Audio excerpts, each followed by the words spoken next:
All right, how's the audio? I guess I'll check my video. My audio over here. Make sure it's all working. Got the right input. Oh, I don't know why it keeps resetting that. There we go. All right, so this should be good.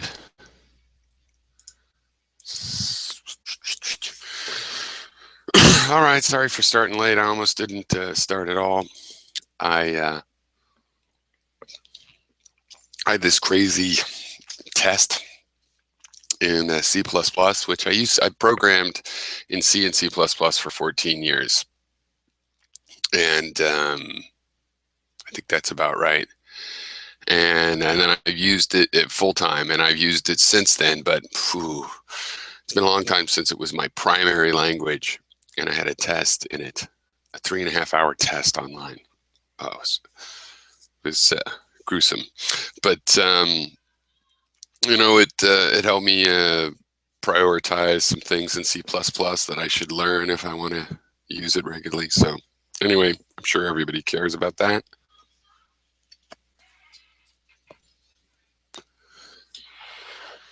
And anyway, so it made me late. Almost didn't do it at all.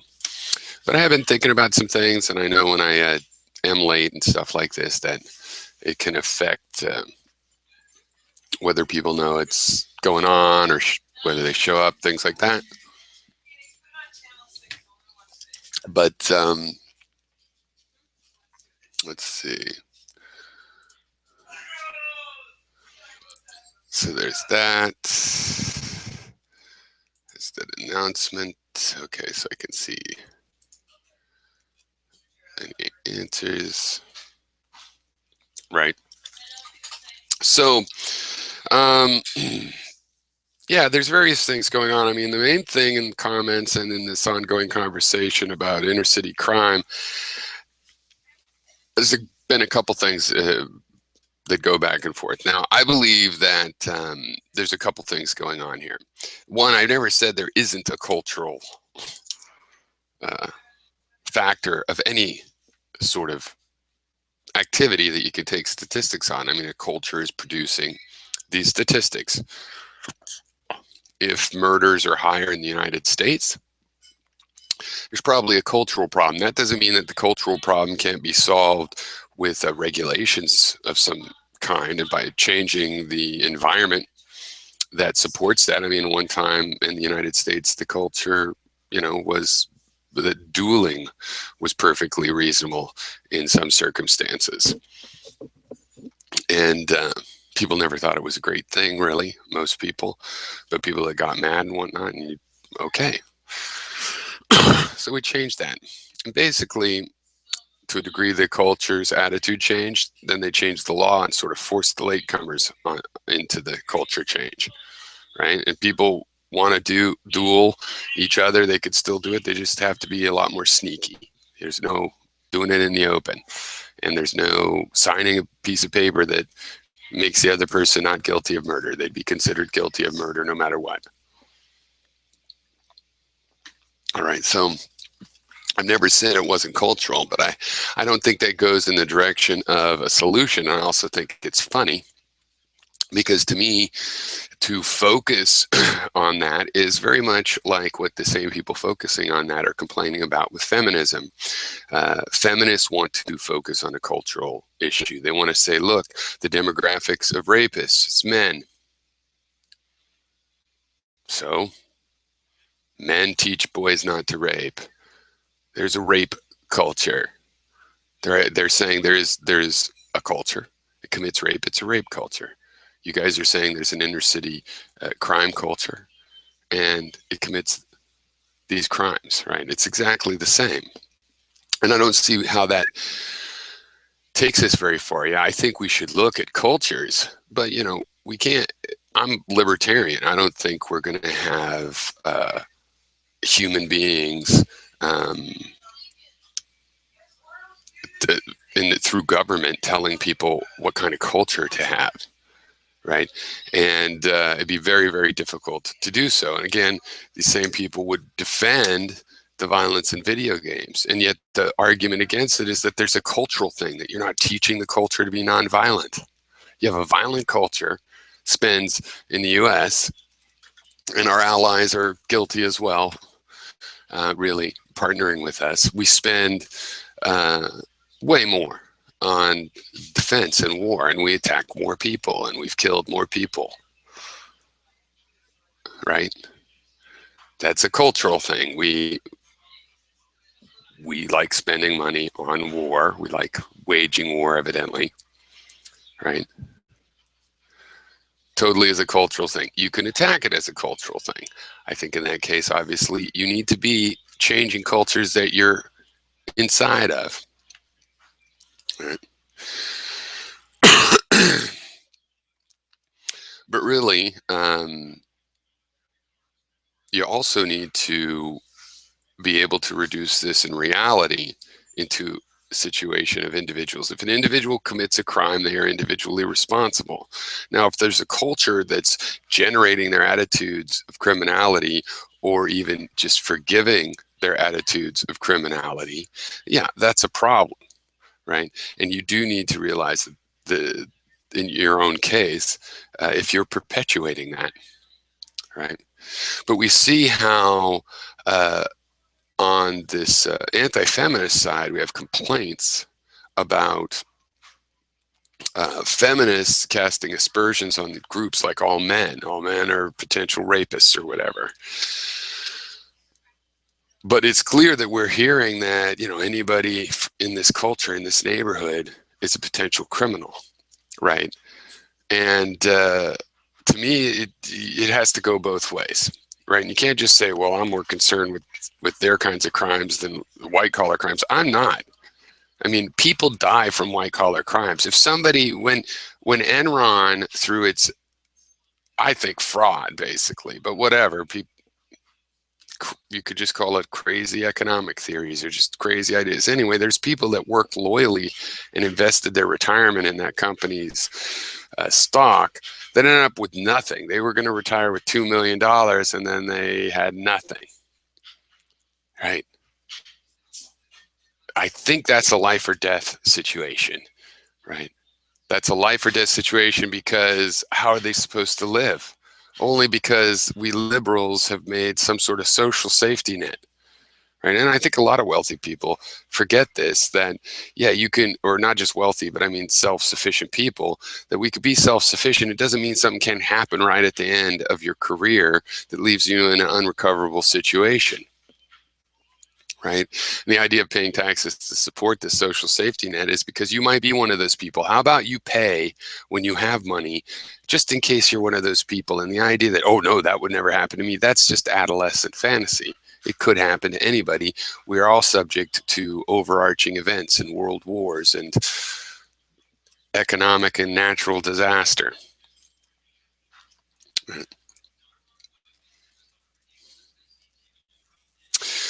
So another issue is arguing about the statistics, and I went over this with Liber Module. I am mostly looking at reports and so on, statistics, and, you know, searching for at least governmental sites, you know, trying to find out who's has a reliable number and whatnot.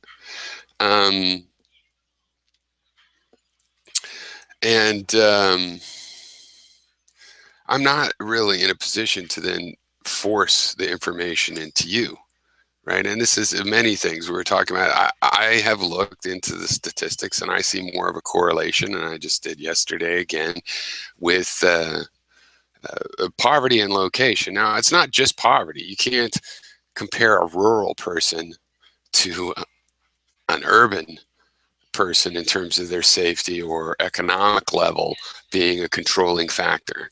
And this comes down actually to this guy I've been reading, old school economist from the 1800s, Henry George, in that, you know, why, you know, to be in extreme poverty in the city really is a desperate situation. it's hard to find the work. There's an incredible concentration of wealth, and we notice in the city is also the poorest people. But it's not just the poorest, and it's sort of more the distribution of wealth. But again, it's not like these lowest people are. It's not. We're not saying, hey, by flaunting all your wealth, you're making them into criminals. No, they're really struggling to survive. When you're in a stressful situation, most criminals making, way under. I mean, the statistics from the government only go up to $70,000 or more. People that make $70,000 or more a year commit very few of the kinds of crimes that Vic is concerned about, right? So,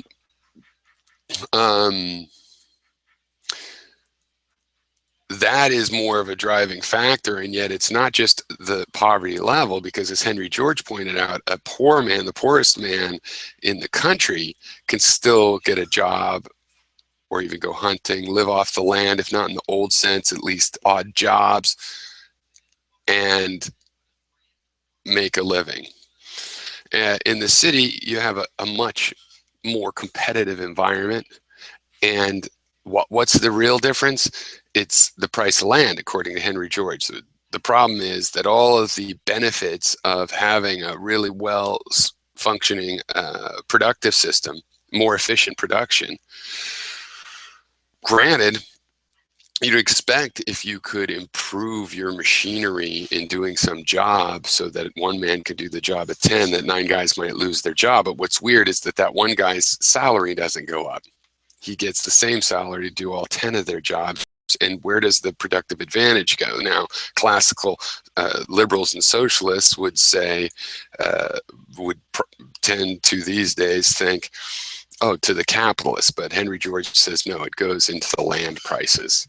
Land prices and rent, meaning the amount of money you can take off from just owning land, that goes up and up and up. And it's insane in the cities, which is what leads to more desperate poverty. And desperate poverty, right, leads to crime. Also, not feeling like you're part of the culture that you're a subculture in, that is also known to lead to crime and even civil war, which we might be, we see certain people on the right, like this Oregon refuge thing, where if people are going to armed occupy shit, that is just, it's a low power, so it's not a civil war yet because they don't have enough support. But it's basically a civil war type action. It's war of citizens against their own government.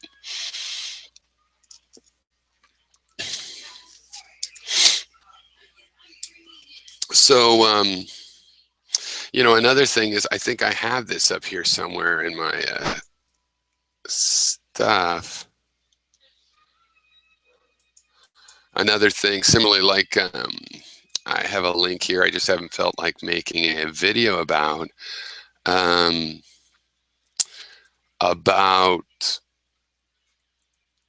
just looking here. I don't see it. Where did I put it? Yeah, about women's pay, and I went to governmental organizations and comprehensive things, and people like Noel Plum are saying, oh, it's because of part-time and full-time. Yeah, those are factors, but no, that's not what we're talking about. We're talking about if you take all the doctors, the women all make less. You take all of and it's actually the higher paid type of professions where the difference is greatest. And in the lowest paid professions, then sometimes women make more. And overall, you can do all the averaging, including, given 300 million people, you got statistics to compare within an industry, right? And of course, why should I go to that page and make a video and go, look, because you could find this page. It's not difficult. I look for opinions opposing mine, and you could go and find that out. But if I show it to you, so what? You could just say, oh, it's because men are more competent. That just proves men are better because, and then we have to argue some other issue about whether everybody's pay is exactly what they're worth, for example. And if it is, then of course, what's the debate? Anybody that's getting paid less, it's just because they're worth less, because you're assuming that the pay is legitimate. And really, that's not I don't like taking part in that argument. I mean, I do because it's going on. But really, I think the argument that we need to be having is about what kind of infrastructure we want to build. How do we build the money that we put together into a national account? That is going to happen. It does happen, and people are like, we're in denial about, well, should we even do that? We are doing that. The question is, how should we spend those resources and efforts? And pretty much, we need to build certain kinds of infrastructures to solve certain kinds of social problems. I mean, that's if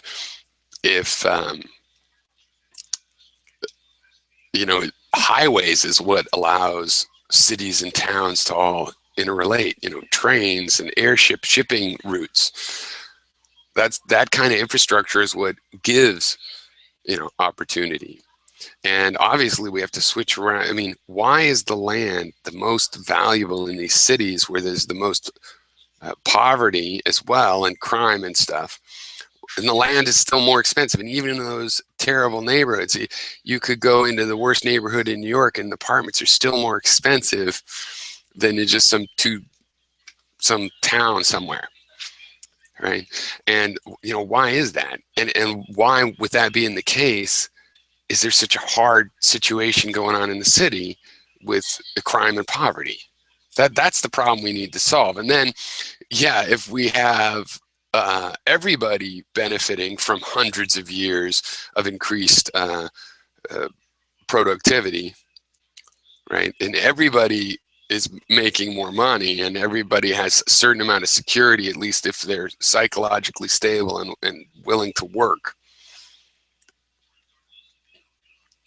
When we're at that state and you find a certain culture, I'd be surprised if you'd find that certain culture, because at that point, what's going to happen is it's going to be personality types. And this is the thing to me, it's like the reason I do not use the most common demographics, like fat people are lazy. No, they aren't all that way. And yeah, but a lot of them, that's why. Okay, maybe not.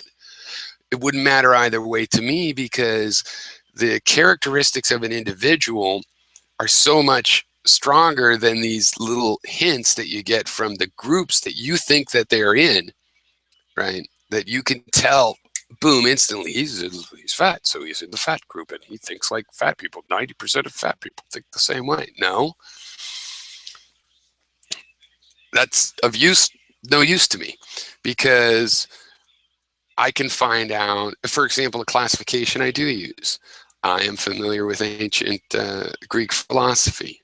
So I tend to, when I meet somebody and I'm talking to them and figuring out what their philosophy is, I think of them in terms of, how much are they Stoic? How much are they Pythagorean types? How much are they Platonic? How much are they skeptics? How much are they cynics? I have other categories that are based on you as an individual, not just some surface quality that's supposed to give me a hint. Because, 9 out of 10 is not good enough. This is the 21st century. Even if you had something that 9 times out of 10 told you the good answer, right? 9 times out of 10, people that cuss at me are assholes and don't like me. Well, that 1 in 10, that's a lot of people that you'd be wrong about, right? Now, who cares in a case like that? You could just say, well, I don't like being talked to that way. But you wouldn't be right that they don't like you necessarily, right? And you wouldn't be right necessarily that they're assholes. They just might have been raised in foul-mouthed culture and they don't actually act out the assholeness. They just have language that reminds you of assholeness. Maybe people in their family were assholes. Maybe there's an assholeness that you're getting through them, but they're not actually the way. They're actually nice people, except for their way of talking you don't appreciate. You'd be wrong. Being wrong 1 time out of 10 is not good enough in the 21st century, right? So it's not a good enough hint, 9 out of 10, right? It just really isn't. And if you hear an accent or phonics on a sales call, again, 9 times out of 10, the sales calls are annoying or the support calls are annoying anyway. Fine. That doesn't mean I should go in every sales call and assume it's going to be annoying unless, okay, I'm willing to say, yeah, 10% of the time I'm wrong. And if you're wrong 10% of the time, how many times do you make guesses in life? hundreds of times a day you make a judgment based on something you know, 9 times out of 10 is not very good. That would be making several mistakes, many dozen mistakes a day, and acting like, well, you're just playing the odds. Yeah, but this is the 21st century. We're doing okay playing the odds. We're have safer life than, you know, than your random mole digging around in the dirt out there. You know, we're protected from the environment at all of our levels of poverty and stuff. We have certain amounts of wherewithal. Yeah, but that's not good enough, right? I mean, rape used to just be whatever you could get away with. I mean, rape and pillage was a part of the original war machine, acknowledged fully, like it was okay, right? But we're narrowing in on that of like, wait, this isn't the world we want to create. We could do better. Now, some of us don't want to do better. Some of us like the way it is right now. But I'm not one of those people. I do want it to change. And when I see like an anti-feminist movement that's making complaints about feminism or about other things, anti-SJW, and making cultural accusations, but they're offended about the cultural accusations that have been put towards them for 30 or 40 years specifically. That's what's like, you're bugging people. Stop criticizing all men. I'd be an ally to you if only you didn't criticize all men. And then, but I'm going to criticize all African-American people living in the city. Why? Statistics. Well, the statistics would go both ways, right? Okay, I also had a weird exchange with somebody who I thought maybe was just trolling me about the science stuff with Gary, and their point was that it's not fair I keep bringing up wave mechanics and things that I know, that Gary evidently has asked me, according to this person, to forget everything that I know about wave mechanics and so on, and math. Don't bring math into science. No, science, a scientific theory without math has a name. It's called a mythology, right? The whole thing that makes your natural philosophy, because like the pre-Socratics all had natural philosophies, it would seem like, and a lot of them thought, oh, everything's made of earth, everything's made of water, everything's made of fire, everything's made of the universe, ether, whatever. They had their ideas. And what distinguished that from science, not science because it sounds like there's no gods involved. What makes it science is that people measure, they make predictions.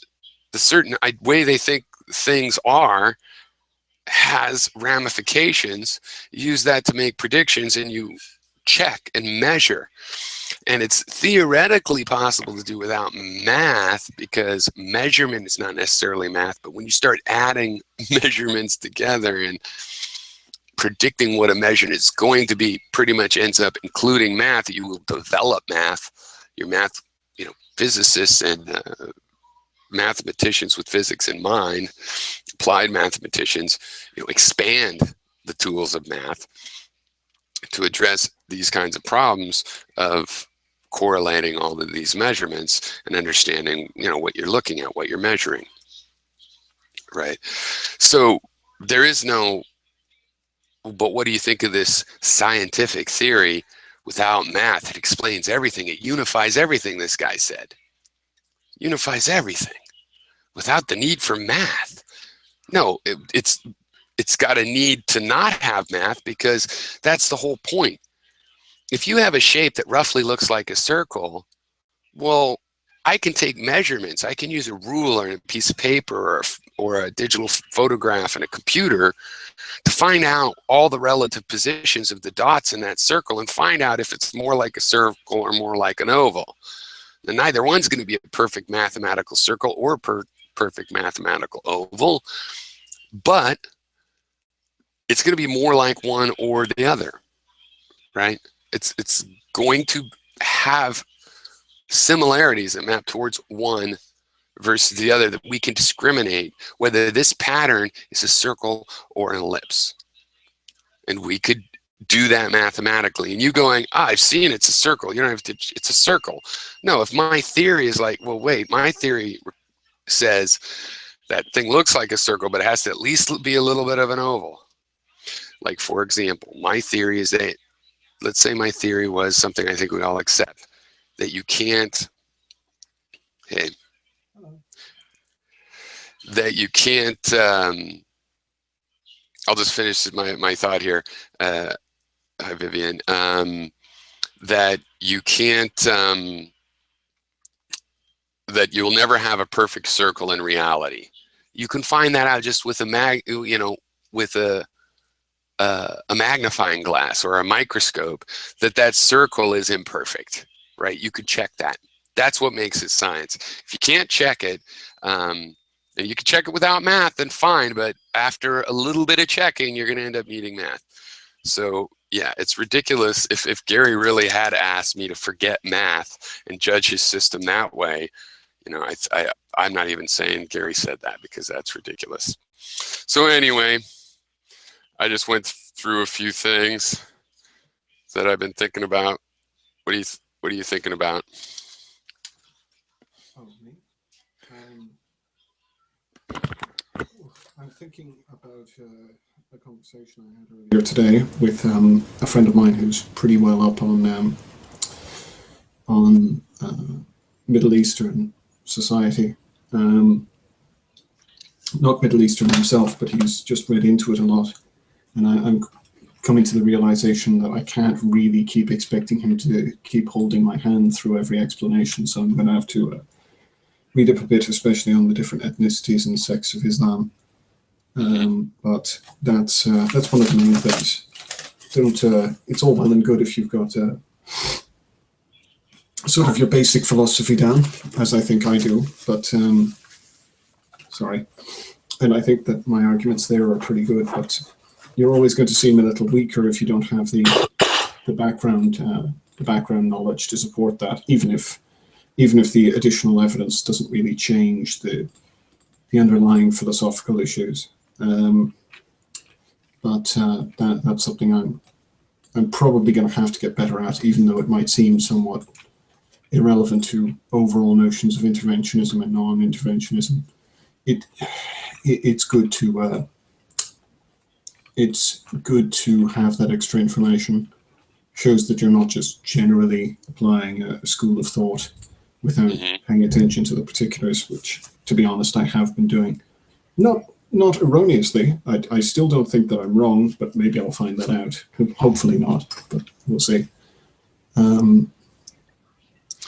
Well, I mean, what's the premise you're going in with? I mean, this is something we've been talking about in the sense I've been trying to make it all the same. We were talking about cultures and crime, right? And then I think the feminists are talking about rape culture and that there's a problem with blaming culture. And it's not that it's not true, because, for example, if you just take an easy example of Asian cultures, when we're trying to do trade deals, if you don't follow their idea of politeness, then they have emotions. So their culture is important to learn. It could be you can find examples of huge gaffes. On the other hand, you also find that other cultures know that the foreign culture just doesn't get it. So they'll make a deal after someone seems a little rude, because they can look at like, oh, this is a good deal. So anyway, going by culture is a very difficult thing. And I think you're raising it. I'm curious what the angle is, because including in the Muslim, in the Middle East, the Muslim community in the Middle East, there's obviously strong cultural aspects, and they relate to Islam at this point, and they're getting more extreme. On the other hand, you have things like ISIS, where they're creating their own morals, their own mores, that obviously they're just inventing them, and then those will become important too. And even a culture, you might want to know who you're talking to. A cop might want to understand a criminal culture and / mindset, but really the solutions don't come from, you can't blame the culture, basically. Like, what do you think about the issue of Islam is not the cause of Islamic radical terrorism, really? It's a part of it now, but it's not the real cause.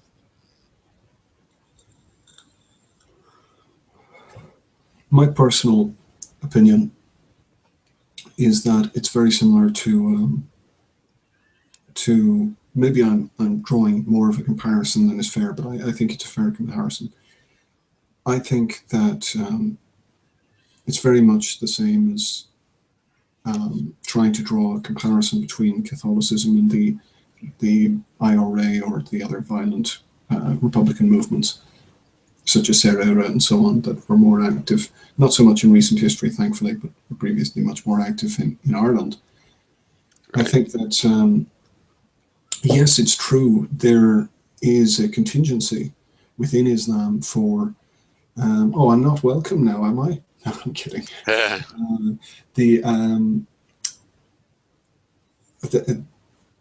There are contingencies within Islam for concepts like jihad and so on, but you can look at.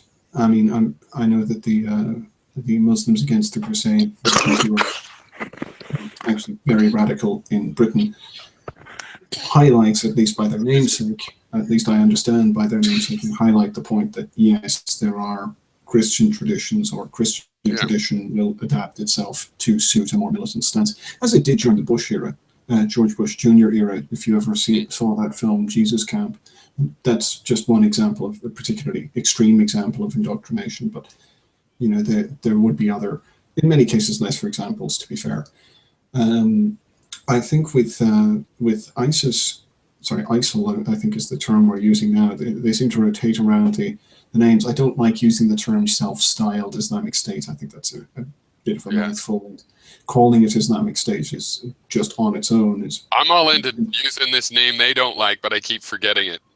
Daesh or something. You know that one? Daesh. I didn't know that's what they didn't like being called. They don't like being called it. I forget exactly why, and I've actually have seen the FBI some releases, press release where they're using it now. So, and it's an interesting thing. But anyway, go ahead. That's not your point, but that's not the sort of thing you do if you're trying to, if you actually have the intention of attacking the enemy. That's thumbing their noses at, that's the Americans, in my opinion, sort of thumbing their nose. Well, not you, obviously, personally. Yeah. That's well, but I was saying I was into it. I mean, here's the thing. I do think somebody needs to go in on the ground and kick them out. I think there's a fundamental issue for people that are governmental. When you can start running courts, schools, and collecting taxes, that's a problem. Somebody needs to go in there. I think local government should go do it, and we could pay for the arms or whatever and be involved like we are. Let's face it, we're already doing that. I mean, I'd wish we weren't, but we're, you know, fine. That something does have to happen, and if other locals wouldn't go in there, I mean, I think it's even a matter of, okay, let's get a UN coalition. So I think that would be counterproductive, though. But I'm just putting myself on as a peace activist. I am actually pretty much like, I could see us going into Afghanistan. I'm not a total pacifist, and so I see arguments like that, and sometimes they're convincing, and I do think it's a real problem, because I see, like, you have the Indonesian government murdering 1 million of its own people, of its own people, and they're the current government, and I don't see why that couldn't happen with ISIL, you know, and in 20 years they'll be in the freaking UN, and I don't think that's okay. So. Well, as far as I see it, I know it's a tragic sort of way of looking at matters, but when it comes to the formation of different states, they often have their histories quite stained in blood. I don't really see any special reason why the more ancient histories of other states are ignored, but I think that some people would argue because it's the 21st century and so on, and I understand that we'd like to believe that we're past this, but unfortunately we're not. What has to be understood about ISIL is that they are, and it's not just right-wing propaganda, they are genuinely a death cult. They are absolutely willing to die for their cause and kill mercilessly for it. It's not as simple as saying, okay, we'll just send military forces, because, to be entirely frank, that's probably not going to work. You're never going to kill all of them, and they seem to continue to get support. They're probably receiving money from somewhere. I wouldn't be at all surprised if they're receiving money from Saudi Arabia, but I don't know that.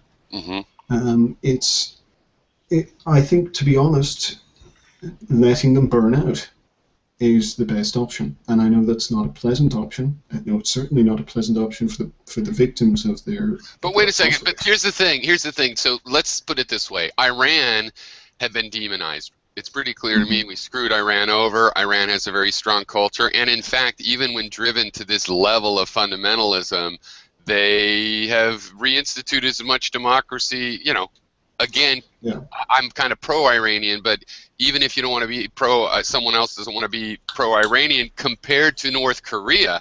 And with ISIS, we're seeing a North Korea. You can't let those guys make a whole nation-sized cult.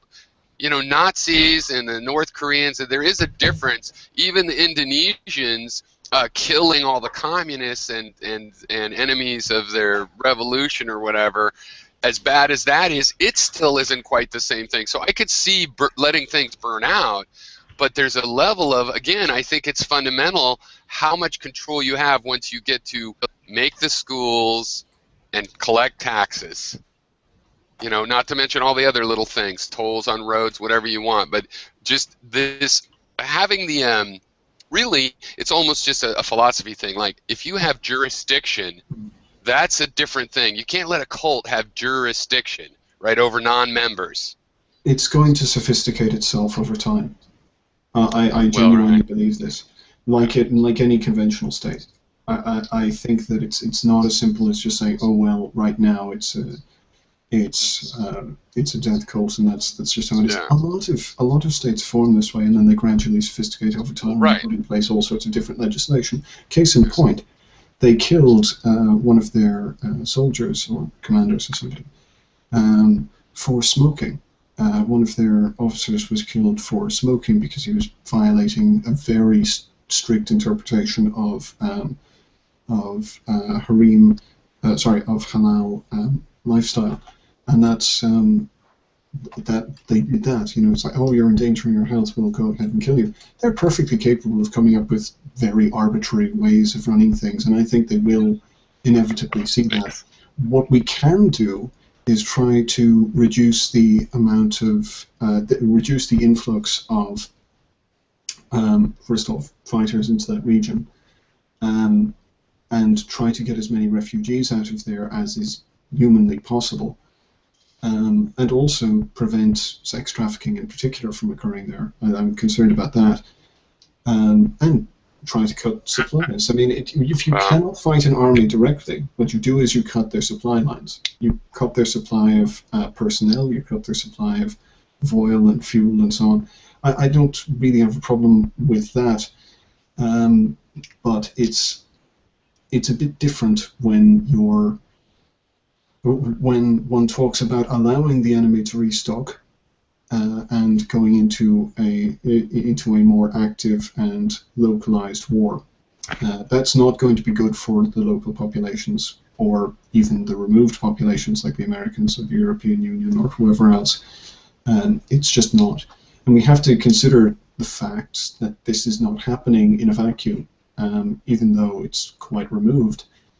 There are tensions mounting in Ukraine at the moment. I mean, what happens if the United States ends up involved in military activity in Ukraine and Syria and Iraq and Iran, potentially, hopefully not Iran?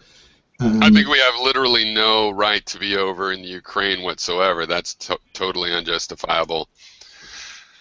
And we created that problem. We basically had a situation where both sides were sort of happy to go along with it, and then, you know, well, anyway, I don't know if we want to veer into that whole coup and what's gone on over there, but let's finish with ISIS if we do, though, or not necessarily, but I'm not quite done. So I see what you're saying, and actually I like the idea in the sense that maybe, you know, obviously, well, part of what I'm saying is I'm worried they'll get normalized, but you're right, it does go both ways.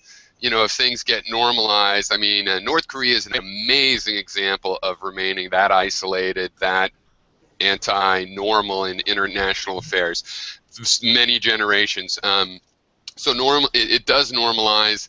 The Indonesian government, I like to use them as an example, obviously very normalized to the point where the story's getting out. You know, there's some great documentaries recently on that. But so I'm okay if maybe there is room to do that. I would still say that I would use that as an American. I do believe I would like to see, and I think our government could help try to have an alliance over there. And ideally, it would be a really some people would say very unlikely, but I think this is where this kind of alliance comes from. But, you know, it should have Iran and Israel and Jordan and Qatar and Saudi Arabia. You know, now if I was one of those countries, if I was Iran or Israel, I wouldn't want to trust Saudi, but you got to let the coalition in, figure out a thing. And they have so many people over there that they could go in without the same thing, the same occupying atmosphere that happens when a Western country goes in over there. And I would still like to see that, because I don't think I think that would avoid this collateral damage of creating more terrorism. Though, like, I see that argument. I mean, I see your argument. I mean, here's the thing. I'm usually the one arguing against some riled up American. No, you don't have to go blow up Iran because of 9/11 or Iraq or whatever. And I'm saying what you're saying, that actually if you just play it cool, you know, there's time to do various things and economic things. But I don't know. I'm on the other side. I'm on the gun-toting American side maybe a little bit, in that I don't think we can afford to put ground troops over there. But I do think somebody should. I think this is the kind of situation where somebody should go in and take over who's collecting taxes. You know? I think that, well, then, in that case, honestly, I think that the force that is capable of doing that is Bashar al-Assad's government. I'm not saying his government is good. I'm not saying that they don't have a horrible track record in terms of human rights violations. But I'm actually not going to blame the Americans as much, or I'm not going to blame the American government as much as I'd love to. I actually blame the Russians a lot more. They supported the Free Syrian Army earlier on, and they shouldn't have. Or sorry, no, they supported, sorry, I've got that the wrong way around. They did support Bashar al-Assad. Okay, I do get to blame the American government. Sorry, I conflated those two. See how I am sometimes a little behind on these affairs, but I think that his government is the local authority present there. If there's a local uprising, that's fine, but I don't think it's right to project power into these regions. If you create, there's also an interesting possibility here, and I know this is maybe doing the weird sort of middle management thing of invert that negative into a positive, but at the same time, a coalition of many of the other states in the Middle East to deal, and Bashar al-Assad's government as well in Syria, to deal with, and the current Iraqi government, to deal with ISIL could be a very powerful unifying force.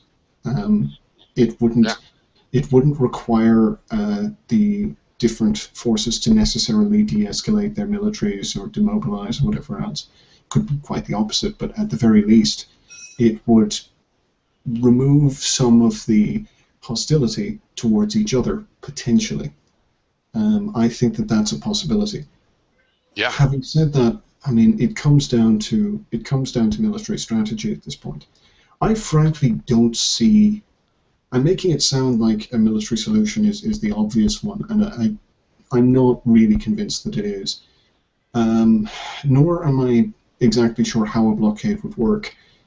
I honestly do believe that this is a kind of messy catharsis on the part of militant Islamists. They want to sort of tear down the kind of everything they tore apart. I think was it Ashdod? Or was that a port in Israel? There was some famous historical site in Iraq. I'm just going to check that. I think Ashdod was a port in Israel, actually. I might have that confused.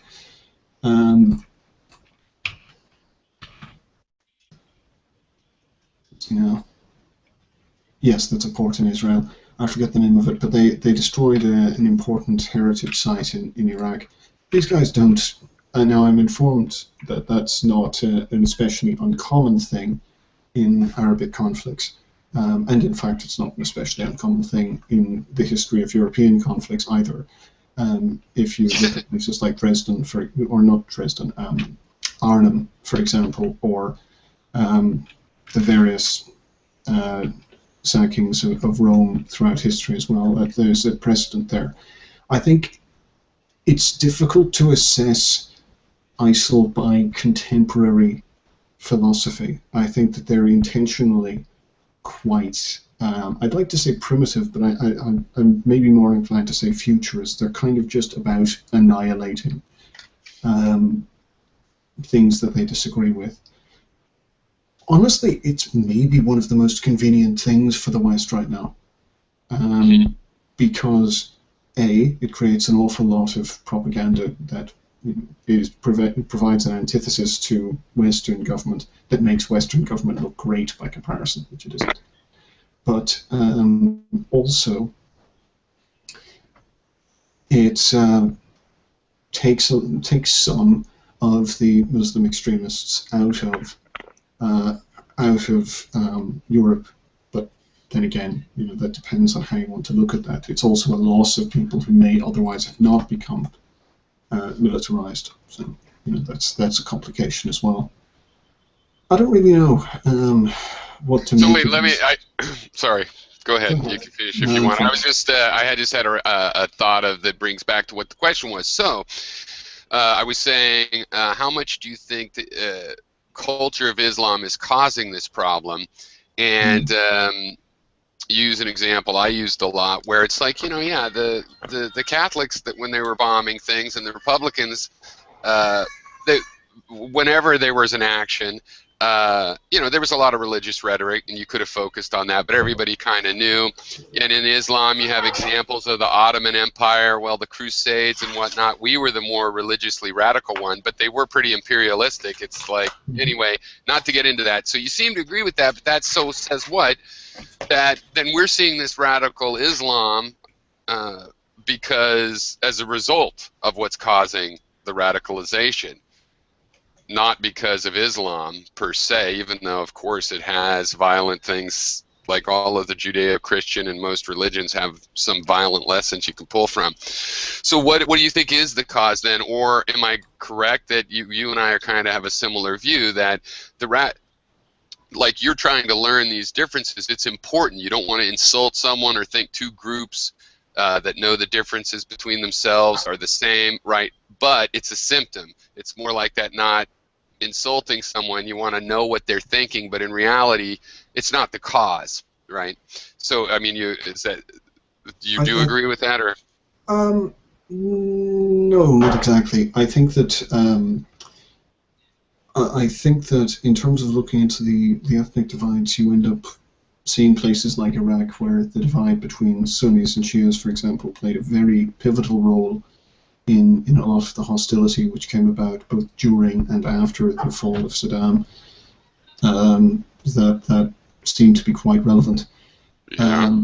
I need to read up on Kurds, but I think that a lot of the in-group and out-group biases that you see with Western and Eastern Europeans and North Americans and all sorts of other groups, all sorts of other demographics and populations, seems to be present in the Arabian Peninsula as well. I don't know how much of it is just how much of it really comes directly from the religion. I know that Islam does have some problems within its religion that seem to amplify some of these problems. But if I'm looking for an overall, but that's almost like a sort of catalysis. It's not something that causes necessarily the reaction, sort of just amplifies. Well, right, because it's where, well, like for example, let me try to put it this way. See, the Shiite and Sunnis in Iraq, the fact that you had a minority running the country, which is the old kind of Roman trick, that allowed you to maybe make a guess, like Cheney had in the first Gulf War, of where the fracture will happen. You know where the line is, that when it's hit with the hammer, you could guess where it's going to fracture. Where is it going to fracture? That has a lot to do with the culture and who's whose family and speaks the same language or religion. But it isn't what shattered Iraq, right? So the cause is this hammer that causes the shattering. That force is also causes the radicalization. Now afterwards, you're ending up with all these bits of broken rock and glass or whatever, and you have to deal with the fact that now they have this radicalized culture, radicalized through war, just like people can become violent through growing up in a violent place. And the cause still has to be the cause has to be something else. The radicalization doesn't actually generate itself, and that's why I conceded to you that actually if you let a culture normalize, the radicalization will always fade to a certain degree, except for that North Korea seems to show, wow, you can sustain this radicalization for a long time with cult-like approaches. Generally, it will, history's shown, it does break down. Radicalization doesn't generate itself. You don't get radical actions because the radicals keep making more radicals. Radicals can't sustain radicalism without some sort of pressure-causing situation that creates radicalism, is my theory. I think that's partly true. In terms of groupthink, which is a phenomenon in social psychology, you do get sometimes an intensification of belief or of concepts when you put people of similar beliefs in the same environment. So I do think that due to perhaps an absence of ethnic mixing and religious mismixing, you can get sometimes Christian or Muslim populations, or even sometimes atheist populations, as I've seen in some of the subcultures within the atheist movement, that will sort of become an echo chamber onto themselves and start producing progressively more radical opinions. That seems to have been something of the problem with North Korea, and that's of course amplified by the Judeaist philosophy. Oh yeah, see, I see that phenomena differently though, Vivian. It's like I see that radicalism as generated somewhere else, and then because there's more communication, you can bring that all, you can get purified, but you're taking the radicalism out of the people and making it more visible because the people can connect and whatnot, but it's still not, it's not the cause of that radicalism. The appearance of it seeming to get more intense is because of this network effect, right? You know, and the amplification of a network effect, but really the radical ideas themselves are generated from some other process, and you can, and I guess what I'm saying is if you could measure the amount of radicalness, it is, you know, there's like a little ounce in 1 million people, and online all those ounces get brought into one place and you got 1 million ounces, but really this is actually a part of the mellowing process, because things also get mellowed when they come online. I mean, when I was a kid, I knew people that were so religious, their community, they didn't really, I met a kid that said he didn't really believe there were atheists shortly before I explained that I really was an atheist. He thought it was kind of a scary story you tell kids, you know, like a boogeyman. And so obviously when people come in contact with, have never come in contact with opposing views, you know, it can seem more intense, but in reality it burns off and you get exposed to those other views, and one person becomes 10 times more radical than before, but 10 people become de-radicalized. Then I think the main problem for ISIL and Boko Haram, because these are both now allies, is the limitation of consciousness. That there is somewhat of a cult around,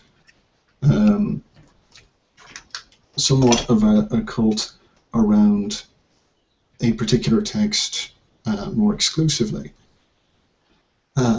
I think that that's something of an issue, and that seems to be a problem. If you, according to Anubis 2814, in one or two of the more recent videos which he made, with conversations with Muslims about issues to do with the Quran or issues in general. They will try to work in references to the Quran into what they say, and sometimes express themselves in extremely poetic fashions, but not with the sort of clinical post-enlightenment kind of approach that Westerners might typically use, especially in academic circles, not all Westerners, obviously. But I think that the issue is that we're dealing with groups here that are quite insular at points. Now, this may become an impossible thing to maintain when one considers the fact that at the core of ISIL seems to be an ideology of expansionism. I mean, how on earth do you preserve that type of sort of fanatical ideological centrism when, for lack of a better term, ideological centrism, Right, yeah. when you've got when you're progressively expanding your borders to try to achieve a global caliphate. Yeah, well, this is the thing too about why it wasn't occurring to me that they might mellow out, because I don't think they're going to let it mellow out. They are going to expand, and it's more like the Nazis, where they're going to run up against, we're going to control the world or die trying, and you always die trying, I think, if you do that. So they certainly don't have the power for that. So so that's kind of why I thought, well, we're already in a, they're not going to stop. On the other hand, you know, I was willing to think in terms of they'll mellow, that a lot of that is rhetoric. They pushed right up into the same area. Like I saw an interview of Dick Cheney about why we didn't go into Baghdad in the first Iraq war, and he was basically saying because part of Iran and part of Syria and part of Turkey will all break off in the vacuum that leaves if we take Saddam away. It's because there's this cultural, you know, thing, and they've sort of stayed limited to this, like they actually know that they can't push out from there.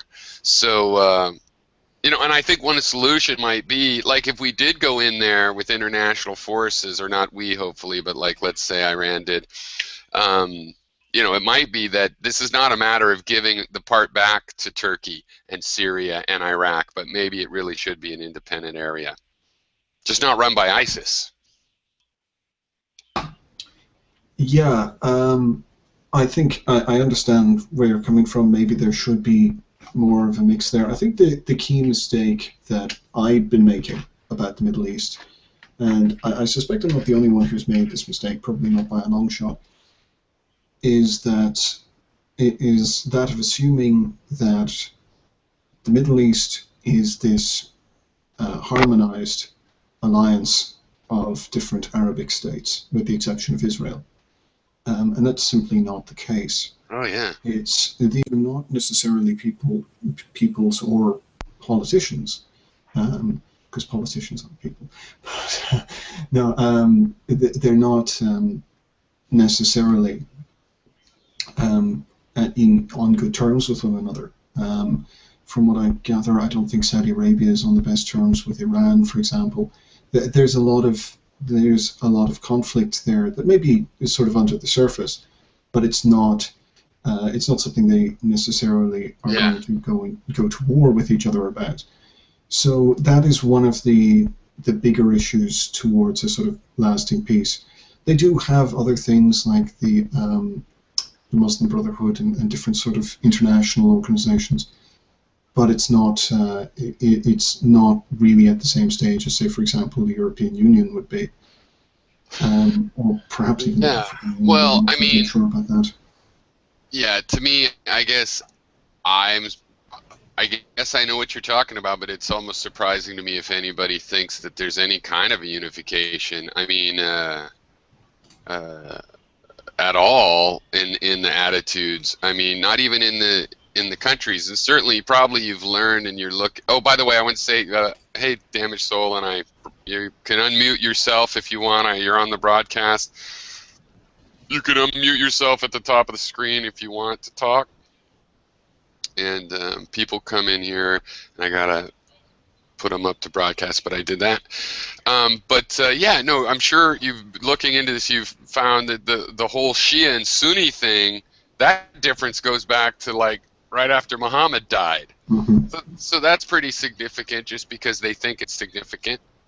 Certainly, not all the Sunni communities are the same. Yeah, so there's that huge difference, and then there's the fact that Iran was getting raped by the British, and then the U.S. gave the Saudis, in comparison, a really good deal. Now, the Saudi royals never shared that with the people over there, but they got like a 50-50 deal, and the Iranians were like, hey, we've been getting raped the whole time.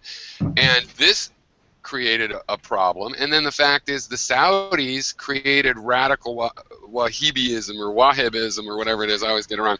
But those schools, and they're chaos leaders for sure. You know, they have been cozied up to the U.S. more than any other Arab state, at the same time living off of generating this anti-Western bias, and the other nations know that. And then, of course, there's just the regional. They've not gotten over their regional differences. Iran and Iraq fighting. And, I mean, I think really, there's stability supposedly in Syria and Jordan and those places. But is that even real? No, because it's because of Israel and our influence over there trying to create a stability. I'm saying if we weren't over, if the West wasn't over there, I could easily see Turkey and Syria and Iraq battling over this region that ISIS is in right now, right? So it just hasn't been a big enough fish to worry about with all the other shit going over there and foreign armies in there. So yeah, no, it's crazy fragmented over there. And actually in Europe, I mean, Americans, I guess, have used to kind of always have a similar idea, not really realize how difficult this European Union idea is to, how many differences there are besides language, but and besides grudges too, real current differences, but also just 1,000 years of grudges that people do remember. And a lot of that is, and a lot of it really is down to the Ottoman Empire. Why there are so many grudges, in my opinion, and why a lot of Arabic society is now quite divided, and that's not even to speak of Turkey.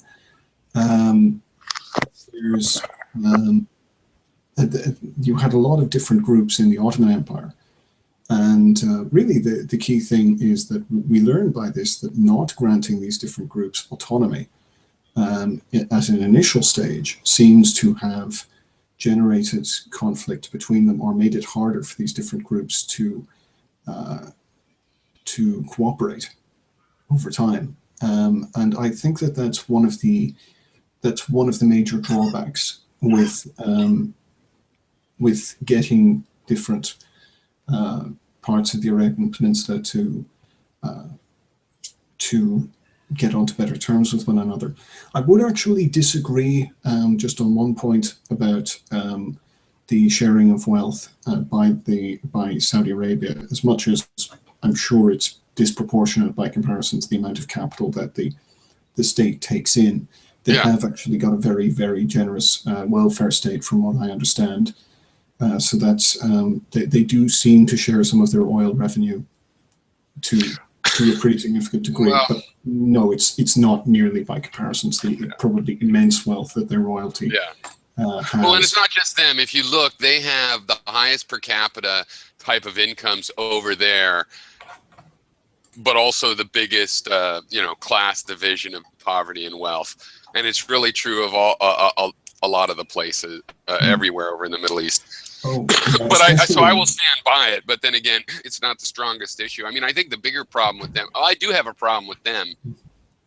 and this whole feminism thing has gotten me this idea I should actually do something about this, that, you know, they're our ally and they're so terrible. That's what bothers me. It's not just that every other nation, I mean, like Qatar has been pretty cool with the world and just made its money off of oil and seems like decent, but no, they have their problems too. The problem is with Saudi Arabia, it's all a US thing. I mean, we're complicit in, anyway, you know what I'm saying. So yeah, no, I see what you're saying. I mean, they might have a good social, fairly modern, you know, they are a wealthy nation. You can see some of that in their infrastructure, right? As opposed to, yeah, but that was true. Iraq had a great infrastructure, great engineering. We destroyed that with these 2 wars. Totally counterproductive. Now more of it is being destroyed, of course, by ISIL in the south. But, yeah. I mean, okay, wait. So here, let me ask you a question. So Ottoman Empire. So I know a little bit about this and it has a place in my world history. So you're saying it goes back to that. I want to kind of ask you to say what you mean again. I know you spoke about that, but let me add, because when you were bringing up the Crusades and stuff, I was thinking basically back at that time, there's just a 2-step complexity. Back in that time, we were the more religiously radical. That's why we had to use a religious excuse to go to war. On the other hand, there was actual economic reason to go to war, considering how things worked then and everything, maybe still do. There were, you know, like the Ottoman Empire, I guess what I'm saying is the Muslims back then, not just the Ottomans, but including that, they were the liberal, tolerant religion. They were capitalists or whatever, or empire builders, and they would kill you rather than not take your land or whatever. So not totally good people. But in terms of being crazy Westboro, you know, God hates fags kind of religion, they were. So first of all, are you with? Do you think that's a fair thing to? That is a very fair thing to say. The Ottoman Empire was in its day one of the most multicultural states to live under in the world. Very similar to how the Roman Empire was when that was fully expanded. Right. It was quite similar in that regard. Now they had difficulty hanging on to the territory anyway, but I get this part of history mixed up. Maybe you'll remember, but basically, in the end of the Roman Empire, that was the part that was left, and I mean, wasn't there a chunk of the Roman Empire that basically got eaten up by Muslim and modern? You know what I mean? And so that's why there was a sophisticated civilization, lots of infrastructure, ports, and the rest. Yes, they had a very good start in that regard, but they couldn't hang on to it indefinitely. A lot of nationalism had been on the rise for a very long time before World War One. Such as Pan-Slavism in Eastern Europe, for example. And I think what we're seeing with the Middle East is a continuation of that. A lot of, including Israel, obviously. But a lot of places that really... Wait a sec.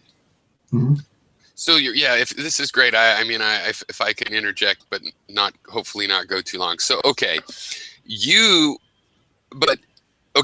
Are you talking about the things we see in the Middle East having to do with the Ottoman Empire, the way it split up and administered the Middle East? Because, okay, if so, let me just say my thought on that is I will just admit I've been thinking basically that place was left to the wild of no empire till World War I. I mean, I know there was a history there, of course, Alexander, everybody went there. But up until World War I, it had kind of fallen out of that issue. It was kind of wild lands again as far as the empires were concerned. World War I, they go over there and start dividing things up, choosing which sheiks would run what regions, and of course always getting a minority to run an area because that's the old Roman trick. And so I considered the shape of things over there today having to do with, you know, British Petroleum, then being Anglo-Iran oil or whatever it was called, discovering oil in the early 1900s in Iran. And I figure all of the shape that we see today is because of that. except for, of course, there are other cultures. I mean, there's the Shia and Sunni divides, like we said. We've got fracture lines. But I mean, in terms of all the chaos over there, it's because of our interaction. Are you saying that these like borders or what are you saying? I don't mean to say that it's all because of the collapse of the Ottoman Empire, and you're quite right. Even the collapse. You're saying, wait, okay. I'm sorry to interrupt again so quickly. I mean, it's both, but I mean, it's. You're saying it's the power collapse. When you said blaming the Ottoman Empire, you mean the fact that power vacuum. Well, the fact that it suppressed these different groups, such as the Kurds, for example. At least I'm pretty sure the Kurds would have been affected by this. It seems to stretch to quite a significant extent of land. It would have had their nationalism, which still perpetuates today, suppressed to quite a significant degree. The fact that they couldn't, in much the same way as the Irish people kind of felt about having their own territory and their own nation state, there's a similar sort of notion, and maybe the First Nations people of the United States would feel about having their own separate nations, as they'll now refer to them. And historically they would have referred to them, I'm sure, something similar, at least, a tribe or nation or what have you. Right, yeah. It initially suppressed that process, and then there was a dissolution of the empire, because empires don't last forever. No state does, but empires also do not last forever. Their tendency to expand sometimes may accelerate the inevitable or prevent it. I'm not entirely sure how that works, but certainly the accelerated collapse of the Ottoman Empire via World War I may have had a negative effect, insofar as there may not have been a gradual devolution of power in a more structured or careful fashion, as would have been otherwise. Right. So here's the thing. I'm shaky on the details in this part of history here, but what it sounds like it fits into what to the framework I was working from before, in the sense that, like I said, it left this vacuum, and then that vacuum was there until Europe discovered oil, and also, there was a growing everywhere in the world. That region has certain strategic advantages because of Hellespont, where it is. That's always been there. But when these 20th century empires basically decided they were interested over there, there was no power structure capable of opposing them. And you're pointing out that, well, if the Ottoman Empire had still been around, there would have been, basically. Well, yes, or if it would have gradually devolved powers. But of course, in terms of opposing forces of that type, in terms of a conventional army, a defeated region after World War I would not be in a great position to do that. Yes, I do agree with you that Britain has played a strong role in determining the politics of the Middle East, not least of which with Pakistan and India.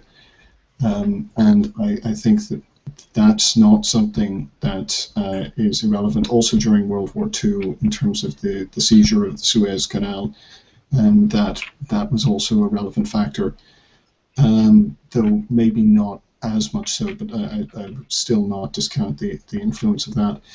And of course, the continued support by the United States of Israel, I think, also creates a certain degree of problems. I don't want to entirely blame the United States for that. I do think that there are internal problems with the politics of Israel as it stands. It wasn't always as right-wing and as violent as it is now. It doesn't have to be this way, but they've chosen this approach. I've heard a suggestion that Israel as a state may not be sort of indefinitely viable, and I would say that in a war of attrition between it and other states in the region, I don't think it would survive. If one looks at the history of conflicts that Israel has engaged in, they've typically been relatively short wars, such as the 6-day or 7-day war. They're pretty short conflicts, but if you take a relatively small a territory like Israel that has a lot of close quarters weaponry and things like that, and you compare it to something like Turkey, for example, which would have an army that would probably dwarf Israel by a considerable margin, wouldn't even be a contest. Even with Israel's nuclear weapons, it probably wouldn't be a contest. It's interesting to see sort of how that works. I think the European Union and other European, maybe NATO affiliates, won't really get involved in anything to do with Israel. I think the European population in general kind of just want to keep out of the Middle East at this point. We can admit when something is kind of either beyond our comprehension, and I don't want to make that I'm trying to work on my comprehension of this, but at the same time, that something is either beyond our comprehension or beyond our means to resolve.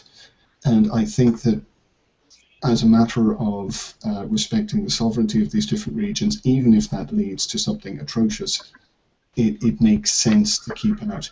Otherwise, you may get something like a foreign imposition of power, such as happened during the Ottoman Empire, and then you will get a lot of fracturing. Right. Well, you bring up more interesting things, and I'd love to talk to you actually about, you know, what caused the Ottoman Empire's collapse, or also this issue of the weird irony of having had a puppet state approach to the Middle East while founding Israel, so that we're gonna have Israel, a Western so-called organized state, in the middle of a bunch of puppet governments. That's a ridiculous idea. Somehow has to be rectified. But Damaged Soul, I was going to ask you, so what are you interested in? What'd you come in? Any topics here? Oh, yeah, it's so nice, Pyro, to finally do this. Yeah, Nice to meet you. I'm technologically challenged sometimes, so finally got the hang of this. And what do I think? This talk, talking really not specific necessarily to on this history, topic. and Yeah, I had to turn off because I got to smoke a joint because it's so micro detailed that I can't comment. I didn't mean on that. I mean, you get to bring up a saying because I noticed that you hadn't chimed in, so that's fine. I'm saying I was just working out my technical difficulties, and then I couldn't figure out. I just really don't have that kind of in-depth knowledge of that time period. No, but what subject? I saw you in my comment threads recently. Yeah. What's been Warbles interesting? A lot, like him. Yeah, Warbles. Yeah. What's been the subject that made you come in? And I mean, I can kind of remember, but don't make me remember all the comments. Well, one show you had that got so full I couldn't even join was, of course, having to deal with issues of race, which was really interesting because we had people from all over the place. Yeah. And I couldn't watch the whole thing, but I was really interested in the fact that the lady from the South had the least to say. Yeah. And she seemed, I mean, hopefully we'll see her again. But, you know, race is such a hot issue. And I just really think that it's there's a writer right now. His name escapes me. He comes out of Chicago University, but he was just in the Chicago Humanities. He wrote a book on what it was like to be black and American, and he's well educated. And he basically said if we got rid of the whole concept of race, white people would have no race, because all we culturally or subculturally really represent is power and money. So that's not culture, right? And it just kind of, it all started with with Martin Luther King. That's kind of rude. I don't think that's totally accurate either, but it's a very. But it's from a black person in America's perspective, so therefore it is important. Well, I'm not saying it's not important. I'm not saying it's not important whether I mean, well, he said it in a much better way than I did. I'm the one that's making it rude. He's well educated. Well, look, I'm not taking it as rude like I'm offended. I'm just saying that's harsh. I'm just commenting on that's an interesting idea. Yeah, I see where that's coming from, but it reminds me of there is the counter stereotype the racism does go in all of the directions, and we are as white people, well, first of all, I feel categorized as white falsely in the first place, but I look white enough that that's how it goes, you know. And I'm then pissed off we're at all things. about money Yeah. and banking, or we're this, or we're rich, or we want to push people around. But I'm from a poor family. We've been poor from the get-go when we landed over here, and Yeah. we've been hanging out with all the we were With Catholics, but everybody. the Catholics, and then it turns out to be Asians and all of this, and we had to work with them. The working class knows how to get along. We have our racism they want to inflame, but there's also a natural non-racism that you see too. So it's like at that point, it's like, no, I'm not one of those guys you're talking about. You're talking about the boss, Yeah. the man. I know who you're talking about, and it's like, I know I might look a little bit like him, but look at my fucking haircut and my clothes. I don't actually. Yeah, yeah. And I mean, that was my point in talking to them is that, look, you're talking about an oppressor, and we're actually talking about the same oppressor, except that Yeah. you're as hung up on your color as you think we are.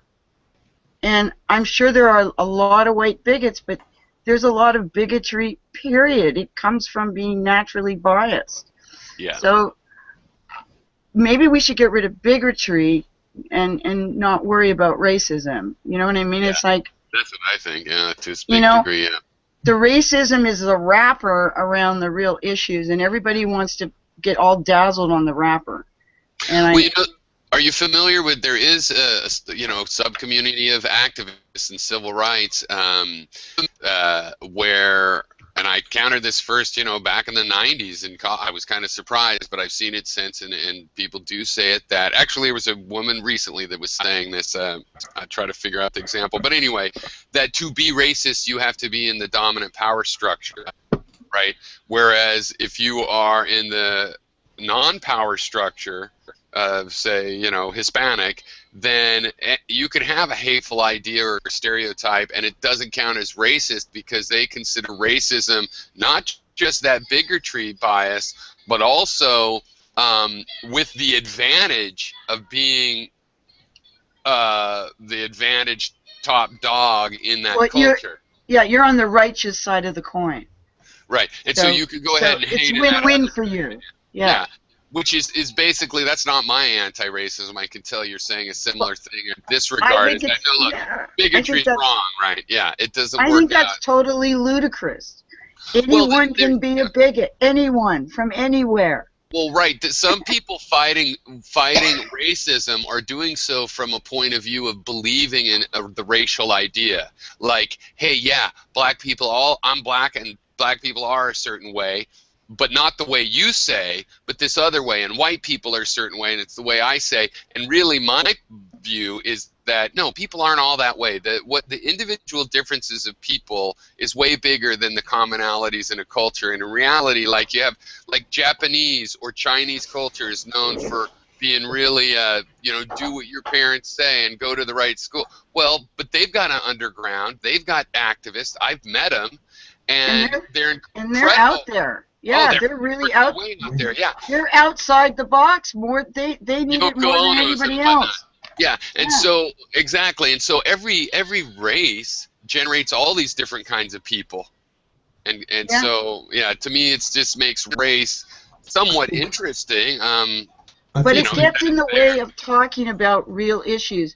And this guy was talking about, if I can get his name, I'll post it. I'll post his name when I get the time.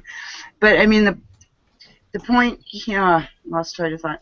The point that he was making is that the real issue is that wealth and power is what holds back, not just intellectually, but physically holds back, and physically puts a mark on the black people in so far as physical pain, because of how the emotional pain is expressed, and goes on to go down the lines of that really the only people in a position of power to be able to have that kind of influence by ghettoizing us in neighborhoods specifically meant for us, and goes on to huge long list of black stuff that happens. Like, why is there more gun shops? Why is there more liquor stores in black neighborhoods? On and on and on. Why are the schools worse? He just has the list. So, but he goes on to say that all of this can only be done by the people in power, and they're all white. Therefore, all white people belong to that power structure, and it's so aggravating because he's on point, and at the same time he's pointing another finger on the other hand at the color of our skin. Like, he's bringing up a really interesting thing here, because I cake think, and want to eat it too, and it makes me crazy. well, I think a lot of this anti-SJW or anti-feminist talk that we've been hearing lately is they are seeing someone like that and they're thinking, but wait a second, I'm not a part of that ruling class. I'm not like Kuros, if you know him. I'm not a part of that working class. Why are you pointing the finger at him and I'm supposedly also in between somehow over there getting it? And then they reject the whole thing, whereas you are recognizing that, look, you got this half right. What you don't get is that for one thing, the white Europeans, they did the whole slave thing to their own serfs first. Yeah, but how did they get the slaves? Originally, they got slaves that they could pick off. Then they needed to have other black tribes that wanted to get rid of another black tribe. No, but I'm saying even before help that. them out. No, but I'm saying the whole I'm slave. talking about human nature, and slavery has been going on since the fucking Greeks had slaves, for God's sake. Yes, there's a point that I'd like to bring let's up, talk about which this. that I think requires. I'll get onto the slavery component in a moment. But what I'd like to talk about is that I have come across this type of discussion in Ireland. We do have problems with racism in Ireland. We have problems with fascism in Ireland to a significant degree, and we do need to deal with that. But one of the things that I feel brings me to disagree with this notion that if race was gotten rid of, white people would lose naught but power, is that Europeans really see themselves as quite diverse, even within Caucasian populations. So, for example, when you had the unification of Germany, there were a lot of different people from a lot of different separate previous nation states that would have seen themselves as of different nationalities. So Prussians would have seen themselves as very different from Bavarians and vice versa. And with France, you had the Gauls, but lots of different tribes of Celtic influenced persons. Yeah. I'm sure lots of various different other groups besides, probably. Yeah. Just one inserted phrase. I was saying that earlier about how Americans think you guys are all the same, and you're going into detail of, no, I know better, even though I'm not familiar with all the differences. I've got wind of, exactly how diverse this is. It's so subjective what that counts as diversity, and it's often, can you remember fighting with their kinfolk 700 years ago? Yeah. That village could be racially identical to you, and if you remember that 500 years ago his uncle killed your lord, then it's all fucking over. It doesn't matter. Exactly. I mean, like, people categorize Britain and Ireland as being white countries that would presumably, by that extension, be on the same side all the time, and they're not. And the French with the Germans, but historically they're fine now, but historically they were very much at odds with one another. And that's, things have changed over time, but at the same time, it does sometimes seem like the race narrative is overly fixated on the United States. Now, I appreciate this is coming from Chicago, which I know specifically has a very complicated city layout, and it's designed in such a way that actually did perhaps ostracize blacks particularly. Oh no, it really did specifically try to do that. Because the whites were literally scared of the sheer number of people that they couldn't identify with. He has a good point. At the time. Yeah, anyway, go on. That's perfectly fine for Chicago. And I don't, of course, where the person's saying it and of the culture that they're saying it about, I think that that's very valid. But I don't believe that it's the it's really quite as straightforward as that, globally speaking. I also, yes, in terms of slavery, I mean, you can talk to Marxists and anarchists who will tell you that slavery comes in all sorts of different forms, and in my opinion it does. But I also think that the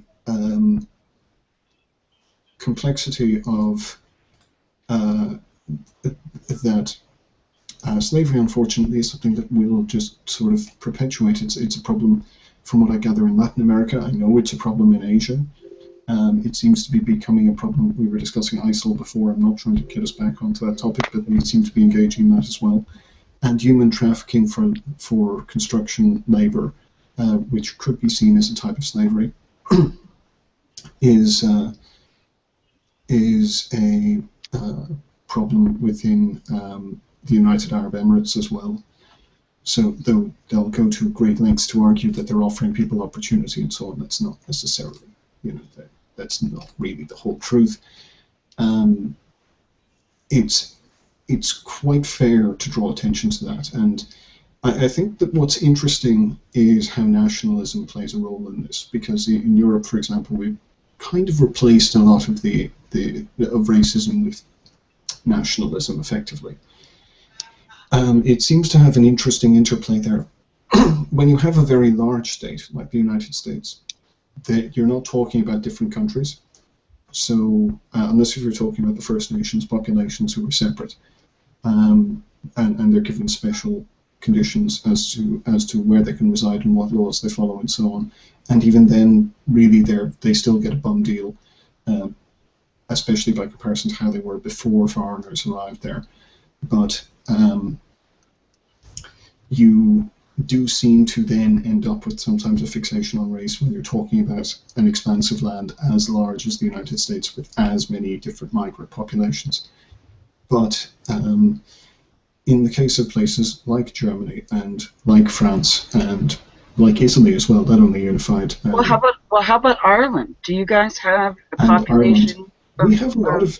Do you ever hear of infighting between Iberic and Irish people with black hair and Anglo-Irish people with blonde hair, or Anglo-Saxon people with blonde We don't hair? know. No, I I have think that you get. Well, I just want to say that I read a UN study, this is fairly recent, I think 2013, that they did, and then I didn't get into the big details, but they did an empathy test, and Ireland scored #1. I'm going to be back in 5 minutes. Sorry to interject here. I'm going to be back. I got to go to the little boy's room and going to get some coffee and whatnot. Okay, I'll be right back. But Ireland scored #1 on empathy of all nations in the world. Yeah, we have that reputation. We also scored #1 on the goodest countries list, which feels kind of cheap. But what is that list? The goodest countries list, which is goodest, yes. So we got that as well, and I think we came second in those listings on charity as well. So we have that sort of reputation. I hate to say it, but yes, that does come from some of the religiosity which came before, in my opinion. I don't think that the Catholic influence was entirely negative. Yeah, but it could also be, though, that traditionally, from my understanding, the Irish kind of always got a raw deal by everybody else. I think maybe in a way that can make you either really angry or very empathetic, and certainly the Irish have had their eras of severe anger, and maybe there's an empathy that grows out of that when you come to terms with the anger. Maybe we've gotten to that point. I think that there's certainly more to that empathy than people really are prepared to investigate. I think one has to understand this sort of infantilizing attitude that sometimes exists in Ireland as regards charity and empathy. It's not as straightforward as just being a generally positive philosophy. No, you were clearly divided society for a long period of time because of outward intervention. And no, more so at the present because of generational divides as well. There's a lot of self-pity that exists in Irish society, which doesn't necessarily benefit the society as much as it should, and that, in my opinion, would be a negative influence. Right. You've talked to older Irish people, you'll find that as a pretty ubiquitous theme. There's also a lot of trauma in Irish society. Yeah, I was going to say they suffered a lot different than. I Yeah, mean, your generation is the finest in a while, as far as conditions of living. I would have to say. Well, yes, but you could say that about a lot of countries. You could say that even about, to a degree, about living in the United States, or not to the same degree, because the welfare state has been cut to quite a degree. Some people would argue that 1950s Well, actually, it's the was opposite better. scale. They've gone down as you've gone up. Literally, I believe. I think you might be right. I might be jumping a bit there, but a lot of Europe in general. They have a especially dichotomy in up. class that I don't know. Well, we have the same thing. In fact, there's quite a serious problem with sort of nepotism in Irish society that really probably bears mentioning. Like, we could say, okay, we don't have a problem with racism, but then we have a staunch problem with nepotism, and then how is that going to express itself in all realistic terms? It's going to express itself or result in racism, even if that's not the initial design. It excludes Caucasian people as well, but it will also exclude Black people and Indian people and so on. Does it still focus on the Catholic? No, it's not. It's not so much of a religious divide. It's really more of a hereditary thing. Right. If you Who's really Irish? No, not necessarily. It's no, actually, not at all. It's down to what family you belong to. So, for example, a lot of Irish, in terms of Irish politics, that's very old. Yeah. There's a very staunch ethos in terms of what party you support. I'm sure it's the same with the Republicans and the Democrats, but in Ireland, it really does hold things back a bit. There's a notion of inheriting the politics of the past. So if you grew up in a Sinn Féin family, you're going to vote Sinn Féin. If you grew up in a Fine Gael family, you're going to vote Fine Gael. Fianna Fáil as well. If you grew up in that kind of area, it's similar. We try to pretend like there's an individual sort of decision-making process, but in reality, the democracy doesn't seem to express itself that way. Right. I think that. Good to hear, Piero. Good to hear you back. Yeah, we were just discussing Ireland. We were just discussing how great you are and how wonderful it is. Good. Well, that's a good topic for when I'm gone. Yeah, but the empathy in Ireland is a complex one. There's also a degree of piety that works its way in as well. Right. So there's the notion of trying very, very hard to be good people, but that also can really, there's a degree of denial at points when somebody. Well, isn't it a bit of atonement, though? Is it a bit of atonement? Yes, for things like original sin and so on. That's part of it. But moreover, I mean, you can't deny the IRA and the British intervention. I mean, there's got to be. I mean, you're coming from a generation of the kids of the guys who started that, right? No, because I'm not from the north. So it didn't touch the South at all? Oh, no, it touched the South, and there were recruits from the South, but they were in the minority. Right. I suppose if I were from a particular family that was affected by that, and I wanted to dissociate from it, and there are cases of that. Okay, we don't. That's a big subject. But I meant political. Do you have a posh accent or what? I meant political atonement. Political atonement. Like a social political atonement. No, we just pretend stuff didn't happen. Don't be ridiculous. You mean just like everyone else? Yeah, no, absolutely. Like we just pretend that stuff didn't happen, except for the stuff we're proud of, or the stuff we were ashamed of initially, but we're proud of now. Yeah. So a lot of politically worked around it. So for example, I brought this up before, and it's kind of a curiosity of Irish history. We had fascists in Ireland, not the IRA and Sinn Féin. We had other fascists called the Blue Shirts, and they were really big fans of Adolf Hitler. So they're a crowd we don't talk about very often. But they were founded by our first chief of police, Owen O'Duffy, who was replaced by somebody else after he became just so ridiculously absurd that that politicians couldn't especially associate with him. But for a while, the Fine Gael party were associating with them, and we've got a lot of unfortunate history to do with the formation of the Irish state. A lot of unfortunate history. What's interesting about Ireland is that even though there's that empathy, there's a very strong ideological sort of ethos here. You can think whatever you're going to think, but you will be debated. You will be debated, and the people you will be debating will be up to standard. They will be able to debate you very thoroughly. So you must come to the table prepared. Yeah. Oh yeah. And if you don't, that's okay. You're wrong, and you have to go back to the drawing board. But it's not like the States where, you have whatever opinion you want. Oh, it's perfectly fine. You want to believe the moon is made of cheese. That's fine. Nobody's gonna complain. I know that's a cheap stereotype, but I do seem to come across some of the more weird opinions from Britain and the United States. In Ireland, because the ideology stuff is taken so seriously, perhaps because of the history of violence, you have to, people will debate you quite passionately about it and try to get it right. And that's a point of it. But a lot of Irish people, like a lot of other countries, wash up in some sort of weird progressive-ish, left-ish. But you can appreciate that them wanting to just to get on with living in the 21st century. I can definitely understand. Unfortunately, that means that we end up with a society that sort of drags its feet and sort of thinks, well, this seems like the right thing to do, kind of. We've got a very vague, when it comes down to empathy and charity, and something as vague as goodness, which we scored highly on, all of which we scored highly on.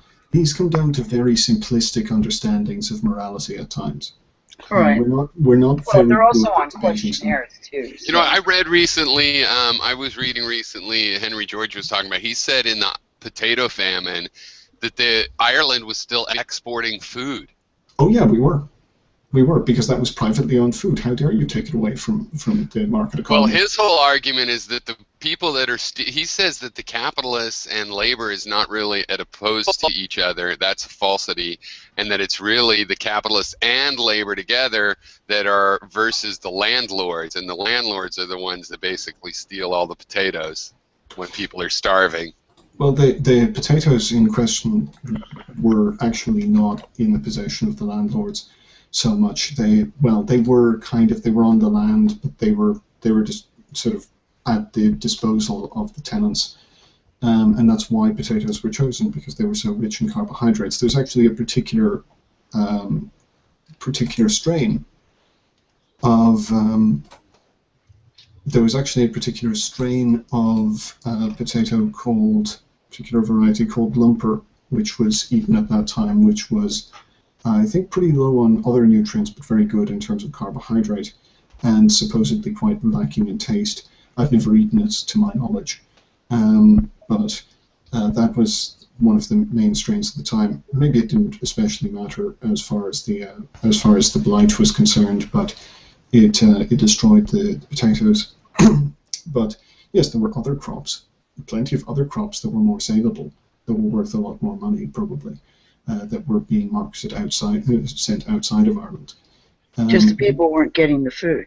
Yeah, they weren't getting the food. Right. So I kind of misspoke. I misspoke saying, that they had the potatoes. But the point is the food that would feed the local people, where is the benefit? And it's really a bigger picture that he's going into. It's like, where does the money... He's talking about elite greed. Yeah.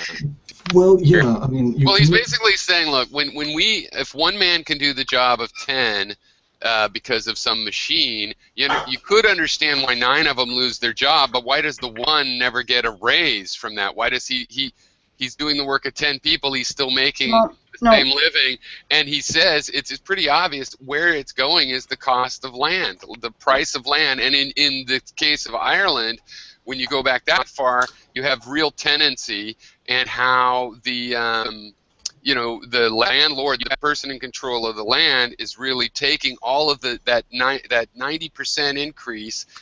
They're the ones that are taking it, and in modern times you see that in the raise of the price of land, basically, and how land prices everybody. No, Pyro, It's we were not talking quite as about straightforward as that either. we were talking about commodity though, as opposed to a larger thing, because commodities are what make people human or savage in a sense. Commodities are kind of on the ground necessities to life. And we were talking about and you bringing up the Irish famine. As far as from what I understand about it, is that basically it was greedy people who had power within those agricultural communities that made profit and lived well off of the good food. But what they did is they capitalized on a natural blight. And to me, Yeah. that's what wealth and power does. Is they don't always necessarily manufacture the catastrophe, Right. like in modern warfare, Well, but they've always capitalized on Yeah. catastrophe. But just narrowing in on who did it, though.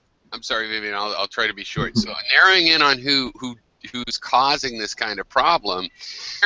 Just like the farm worker today, with all of the advance in equipment, being more productive, doesn't get any more money out of the deal. He's still at the bottom, barely making a subsistence, you know, to the point where we use migrant workers so that we can get people that'll accept that, right?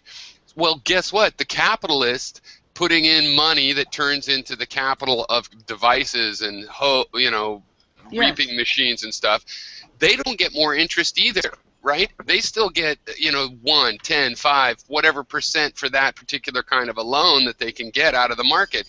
So neither labor or the capitalists, even these rich capitalists that are getting a lot of money, they're not getting a bigger piece of what they put in unless they're landlords. It's the landlords that are getting a bigger piece, and ironically, the capitalist has risked their capital and put it into an effort. The laborer has put his labor and risked the results of that labor, and the landlord's the one person that did nothing but just sit around and own a deed. It's totally where the money is going. And so that's what causes these kinds of boom and bust cycle that we see in so-called capitalism, I'm convinced, is really how real estate absorbs value. Well, you have to, first I just want to say, the cause of the blight was not due to the landlords necessarily. One could argue that, but it was, of course, worse. Well, unless if you're just talking about one crop getting infected, and then because there were so many, the probability going up of that happening. But the issue was that yes, they weren't passing on the revenue to their subordinates, and as a result, the subordinates were living on extremely poor conditions. But that's why a potato diet was supposed to be a good idea and whatnot, but really that kind of a staple, it wasn't a good idea. And if you had shared the value of their labor with the laborers, that's not the kind of planning that they, as a group of thousands and hundreds of thousands of people, would have made. They would have had all their different decisions, and they would have had some security in everybody having their own kind of nest egg, instead of some sort of planning by the people that owned all the land, that they would make this shift. And granted, it could have been a good idea, right? The blight wasn't somebody's fault. Still, putting your eggs in one basket and running things that way, that was the decision of the people that own the land. They ultimately decide all of that. Well, I just need to come in on this and just explain as best I can. Okay, go ahead, because I'm not saying I know the history. I'm talking at a very general level, so go ahead and correct me. I'll try to work this out as best I can. First off, some of the landlords may not have been fully aware, though I imagine they were aware to quite a significant extent, of the famine and how bad it was, because many of them were absentee landlords. They may not have even been present on their land when a lot of this happened. Some of them probably would have been off. Probably quite a lot of them would have been off in Britain at the time. Also, in terms of the purchasing of the land, that didn't necessarily happen. For example, with a place called Powerscourt, which would be considered maybe the archetypical example that remains of a so-called big house in Irish society of that time. That was inherited from within a family going back as far as the 13th century. Also, the issue here in terms of the famine was just, of course, there was no upward mobility whatsoever. Upward mobility was a far-flung concept that had not come into effect yet. I'm just going to look up one other thing that would be a very important factor. Let's see, okay. Just need to confirm the dates of this.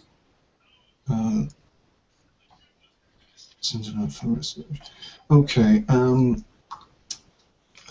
Relatively early on, though this didn't maintain forever, there were the penal laws, which were pretty negative towards Catholic ownership of land. So that was a very important aspect to sort of keep in play. The British government had a very significant role in determining who ended up owning land within the Republic of Ireland, or sorry, what is now the Republic of Ireland, or just the island of Ireland, I should probably say, just to be appropriately broad. It's really quite a complicated. It is quite complicated, but this is something that impacted, say, for example, the behaviour of the IRA during the Troubles. Somebody brought this up to me at a point relatively recently, the notion of the sort of driving of Anglo-Irish influence out of Ireland through the destruction of private property, and I heard about that. But what the IRA ended up doing was destroying some of these big houses that were essentially giant mansions that were built with the surplus revenue from with the supernormal profits from all of this agricultural business, basically built on extremes of exploitation. So it's not. So they felt that these were symbols of older British rule, and they wanted to destroy it. So it's sometimes you can look at some of these instances and say, oh, that's atrocious, somebody's committing property damage. But there's a history behind all of this stuff. The problem with Irish society is not that we've forgotten. Thankfully, we haven't forgotten all of this stuff, but that we can't really talk about it at points.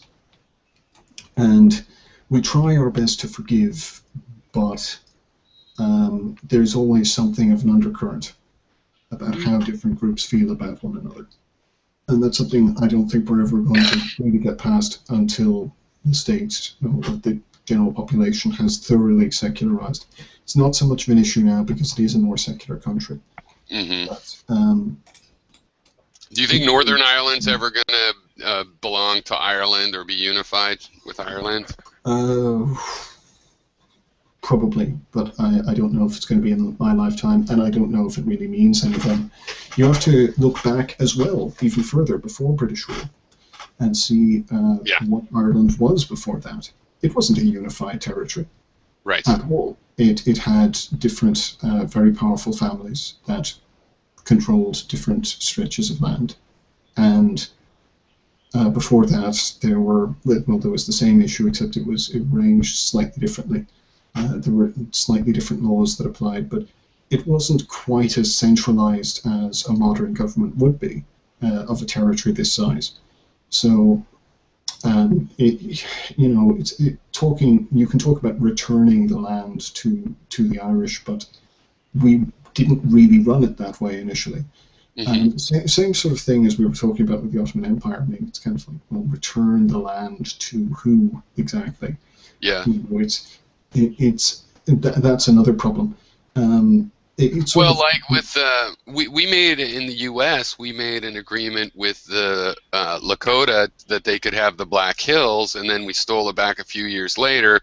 But it's also true that the Lakota took it from the Cheyenne like 80 years before that. So where do you start? Well, in this case, we have a treaty. I think you go back to your treaty and you give it to the guy you stole it from, and what he does with the other people is kind of his business. But so what about this is an Ireland thing I found interesting. I wonder if you've heard of or can deny it or whatever. But so the Basque, going way ancient, the Basque went and became the Celts, I had heard. I'm not sure how much mixing specifically with the Basque region we had, but well, let me add this though. A great deal of trade with Spain for a very, very long time. Yeah. I think So that's an accepted thing, because I think it was new in my lifetime, being 48 years old, that it was a new thing that not only had they gone there, but they went back and forth. Fairly ancient people were going back and forth. My family always knew about the Black Irish. Come on.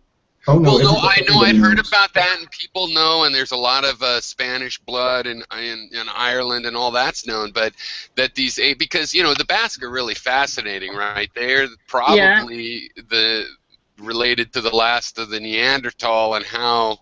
There's some really fucking interesting going on down there. Plus, I love they have this great producers co-op called Mondragon, this multi-billion-dollar business that's a co-op.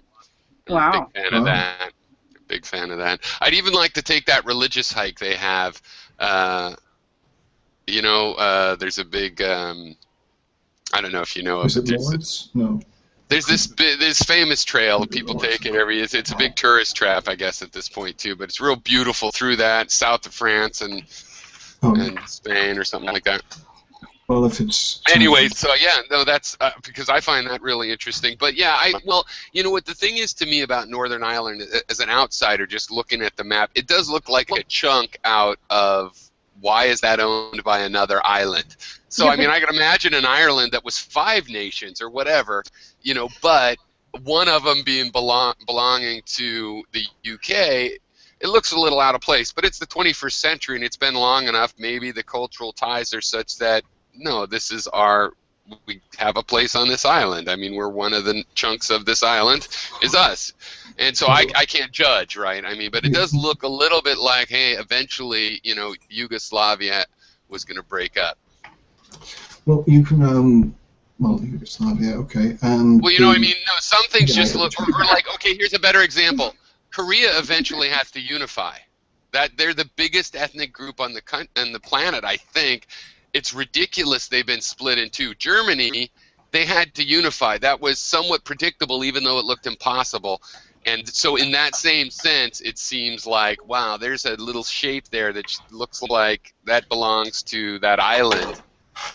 But then again, maybe you're in the north and you obviously probably see disadvantages of doing that. It's not like the Irish government is a great government to be under. No, but it is, maybe we're inclined, well, no, it isn't. And it wasn't in the previous government either. But it hasn't been too good for them. Yeah, we're very bad at managing our economy effectively. The Britons are also not great at it either, as has been shown recently. Well, but the Republic of... What is it? The Ireland is the Republic of Ireland. Yeah. No, they have all these problems, and isn't that where there's the water crisis? I don't think it's Northern Ireland. There's this weird water shit going on, and just corruption, and then Spain-like, and Greece-like economics. It's a little strange. I don't know if the Northerners pay for their water. I'm pretty sure they do. Most of the United Kingdom does. Ireland typically, traditionally, doesn't. Yeah. And so they're trying to introduce this in a time of austerity, which is not down very well. It's just mishandled. It's not that it doesn't have to happen. We all have metered water in the U.S., just every state I've ever lived in. So fine, I'm not saying it bad, but it's definitely a mishandled kind of thing. I can, as a liberal, I totally defend how that could come about, the situation with a nation that's really struggling with a lot of serious things for a long time, potentially way back, potentially thousands of years of this kind of struggle. But it doesn't mean that I, as a citizen of Northern Ireland, would want to be under that government. It's kind of like I went to Hawaii thinking, well, there's racism there, but, I'll learn about racism, and at least that'll be a good thing. We'll see. No, racism just sucks. You don't want to be under a corrupt government just because there's a reason it's corrupt. You know what I mean? Yeah. So, it's- and the UK is not. They have evolved into something that is not like the empire that went down there and took that land in the first place. They've Are they not? mellowed. They've mellowed, like we were talking about. No, whatever they've No, radical. they haven't. sophisticated themselves in technology and science, but they haven't No, that's not mellowed. true. I mean, No, I'm there's, for sorry. The example, there's same public evil health that's been service. going on. Oh, come on, Pyro. I'm going to show Same you. evil. They mightn't be showing pictures of the Hun like they did during the Victorian War, whenever it was they went to war during the First World War. But they still do, if you look at their popular media, if you look at Sky News or whatever, which is controlled by News Corps and so on, they've got this horribly alert, sort of alarmist, I mean to say, attitude about foreign policy and international affairs. But That Britain, colonial mindset imperial. is still there. It's Well, still yeah, there. but no, it is, and damage. We're comparing, two evils, right? So we're in the negative part of the quadrant. So you got to give me some credit. I'm not defending the I know, current yeah. politics. For example, France or any of these politics, they're all very. Excuse You me can for criticize them. yelling. But no problem. It didn't come. It wasn't too loud or anything. But anyway, Okay. what I'm saying though is, come on, the British tendencies towards empire certainly not gone, and I'm one of the people that says the banking, they still are the world empire. The bankers in the UK never had to release that. They're still in control. So there's plenty of evil, quote unquote, blah blah blah. But the British tendency towards empire is obviously less than it was 150 years ago. I mean, by Because it's out of great- fashion. Yeah.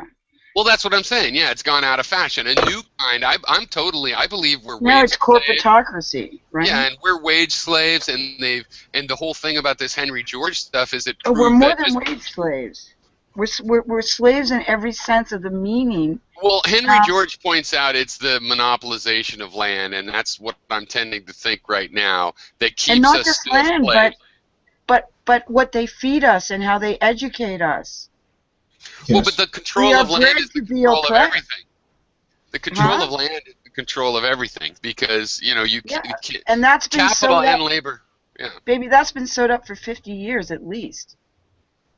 Oh, geez, longer than that. I mean, Well, that's yeah, the whole at point. least It three really goes back to the whole generations. feudalism. It goes back to the whole feudalism. We've Yeah, really yeah, had this, it does. It does. and it wasn't like that before feudalism. It's no, not really. It's there were No. empires beforehand, but no, it doesn't really go too Well, no, much there's into empires, that. but even But no, not but especially in the British no, Isles. But that was the point it's of easy the to say that Americas as colonies, though. It was No, but new land to traditionally- acquire. But traditionally, everybody could go out and hunt in some land that was around your village, and the whole colonialization thing, same thing. They gave away these tracts of land where even This in is- Europe, Only there, so we could develop even in it feudal for them. Europe, there were forests that working class guys could go hunt in. You would have access to the land. It's the monopolization of the land that I think that has caused all of this, There- even though the symptoms we're looking Yes, at are but that buried wasn't- in, That wasn't finalised until the Victorian era, I think. With the, I'm sure you know this, the removal of the commons as a feature of sort of collective land ownership. That was removed. Now it was agriculture vastly improved in terms of its efficiency, but yes, it did result in a monopolization of land, and that does become a problem because then you are isolating the populace from the means of production. You are alienating them both from the means of production through proprietarianism, and you're also alienating them from what Karl Marx called labor power, that the money or other returns which they would get on their labor, in this case agriculture, in this case food, predominantly, and that the other, plant life and so on is relevant in animal life, that would be used for hides and so on, other amenities, but or products. But the thing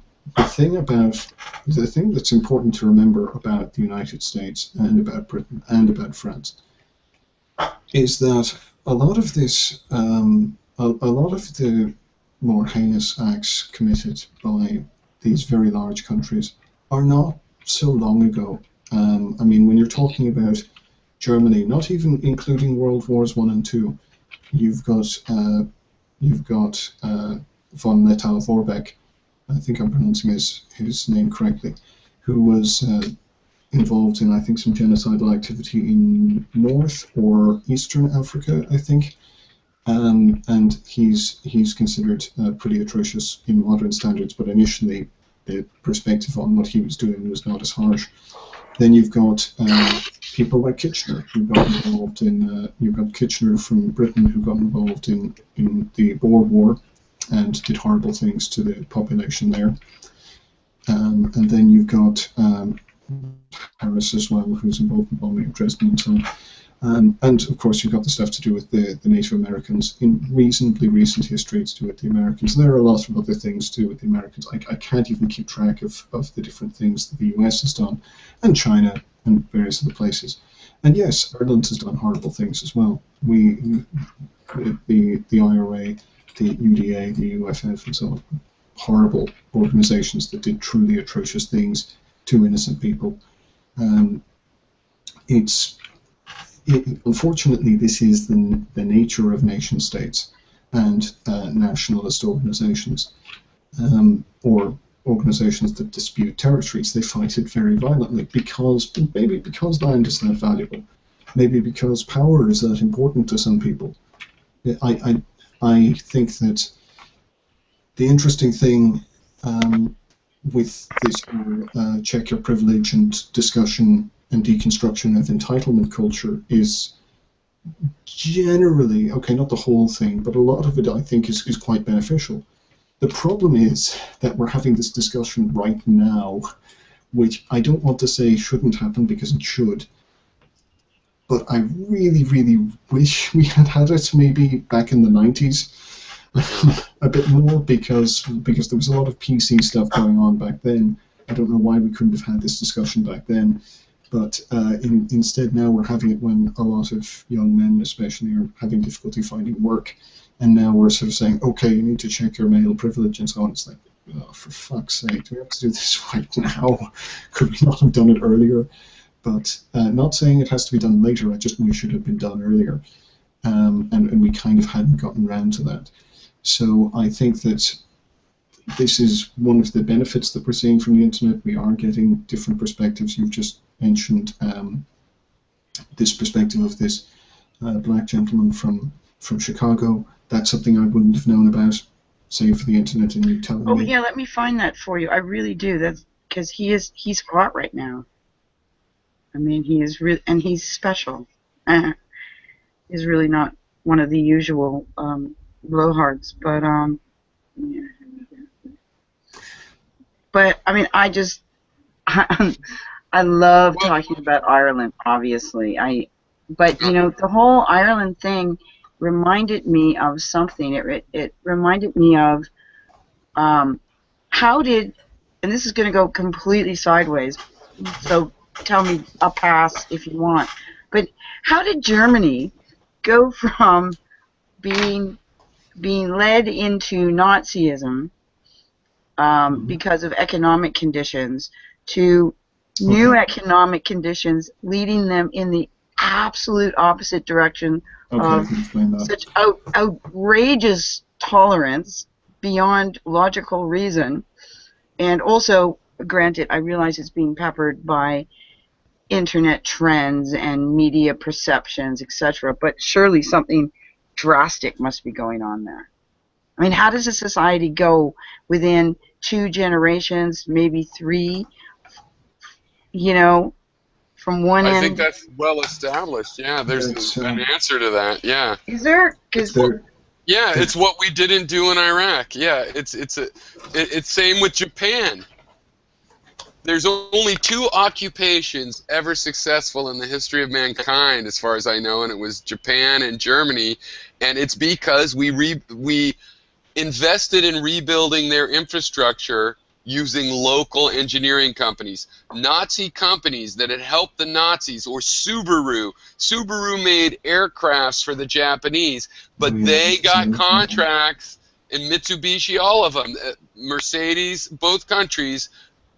Instead of like de-Bathification, where we kick the people out of the country we just are occupying, we said, look, we got some way you can make money, make some cars, make some cameras, and we invested in these companies. And people are worried, like, well, but we're just investing in the people that attacked us. No, when you invest in Subaru after the war, you empower the people that weren't there to make warplanes in the first place, the people that want to make cars.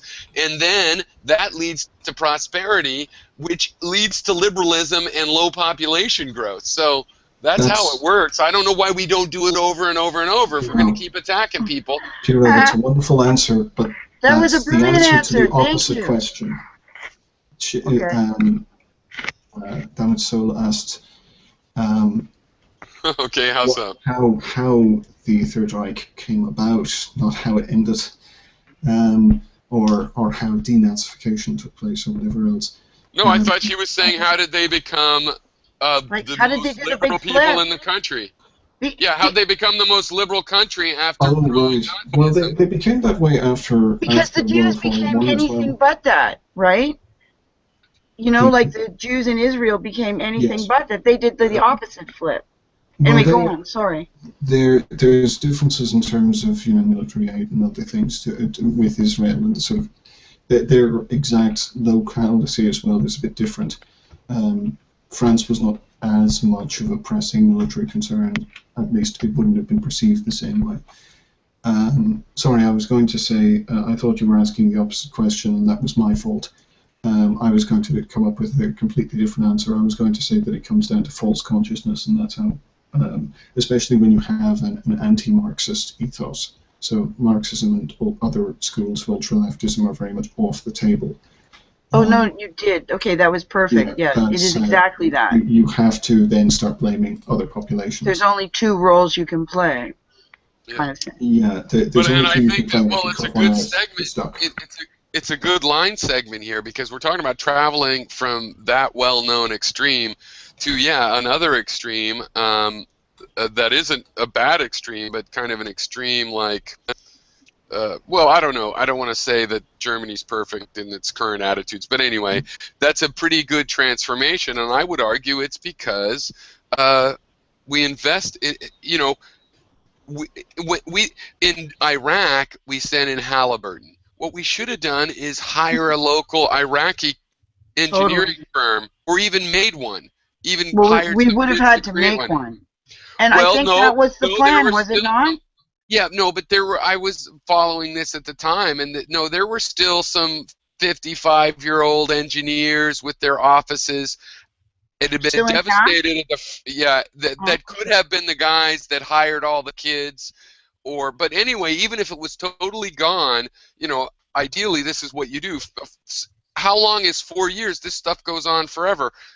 Go send them to engineering school if you have to. Get locals with local companies. Let them get rich when they do a good job rebuilding the water plant. And they're less likely to get bombed, just obviously, because for one thing, that local has his cousins. There's a network of people to say, no, don't bomb this. Invested in this infrastructure, But how do I make money off of it? But how do I, as Mr. Western entrepreneur, make money with my firm? Yes, but we didn't give them the opportunity to say that. But greed is counterproductive. We're not making any money off of this Iraqi oil now. ISIS is stealing it and whatnot. So we would have made money. They're making a political play here. That's what's going on. There was a stable government over there of local engineering companies getting their piece. We'd get a piece. Right now, the whole game's shut down because of the way we did it instead.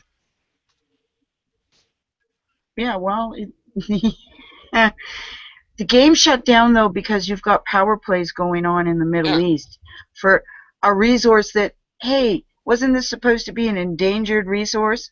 And, a finite resource that was going to run out in, 2016 in the Arab states? Well, yeah, that's always a little bit. I mean, come on. I mean, we're being played. How do we Yeah. even know? Like, to me, looking just from the outside, what we can see is this whole thing just seems to be now a power play with China, Russia.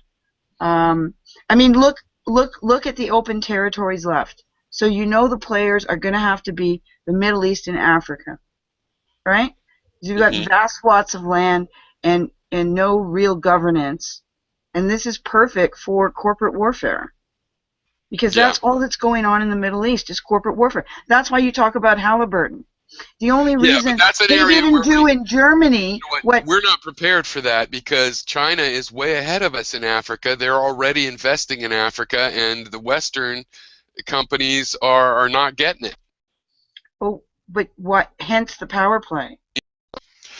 Well, the Western companies still have the idea of let's take the raw materials and do elsewhere. Real development is no, you have to do the whole thing. You're going to take copper, then you make, all the smelting and everything else, and you end up sending copper wire out. You don't just rape the copper. If you do that, yeah, you take a bigger cut because you get all of the profit from, from refining materials, but by keeping the local government weak, you're the first guy, China, that's going to go over there and actually make production facilities there, and they really are only doing agriculture and some mining. They're not much better than what the West is doing. But if you actually invest in local infrastructure where you have all of these refining capabilities, and therefore you make sure there's roads to them, and therefore you make sure there's hospitals for the workers and all of that, you get a much stronger local economy, and in the long run, that's proven in the world, that's called industrialization, right? That is more profitable. You as an individual might think, but I'll get a less cut in my lifetime, but we just need to be thinking more in the big picture where everybody gets rich. I mean, there's so much money. It's ridiculous that there's poor people that are humans. I can understand why there's some poor coyotes that have a bad luck of where they live, but why there's poor humans makes no sense. Yeah, I mean, the whole idea of being rich is money's become so ridiculous that it's become so abstract that, I mean, there was a line in a Don DeLittle book that you said, it's not about the fact that your apartment cost $2.3 million. It's the fact that you spent $2.3 million on this little piece of space. The space is irrelevant. It's the $2.3 million that's relevant. Yeah, and why is that worth I mean, it? this has now turned something that started to be a basis of trading commodities, real, on the ground, solid, need them to survive commodities, into this abstract, the housing boom, a bubble. Let's create something out of nothing and make a profit on it. That's where we've gotten all twisted. We've gotten, like you started with the imperial structure. We started talking about it in Ireland.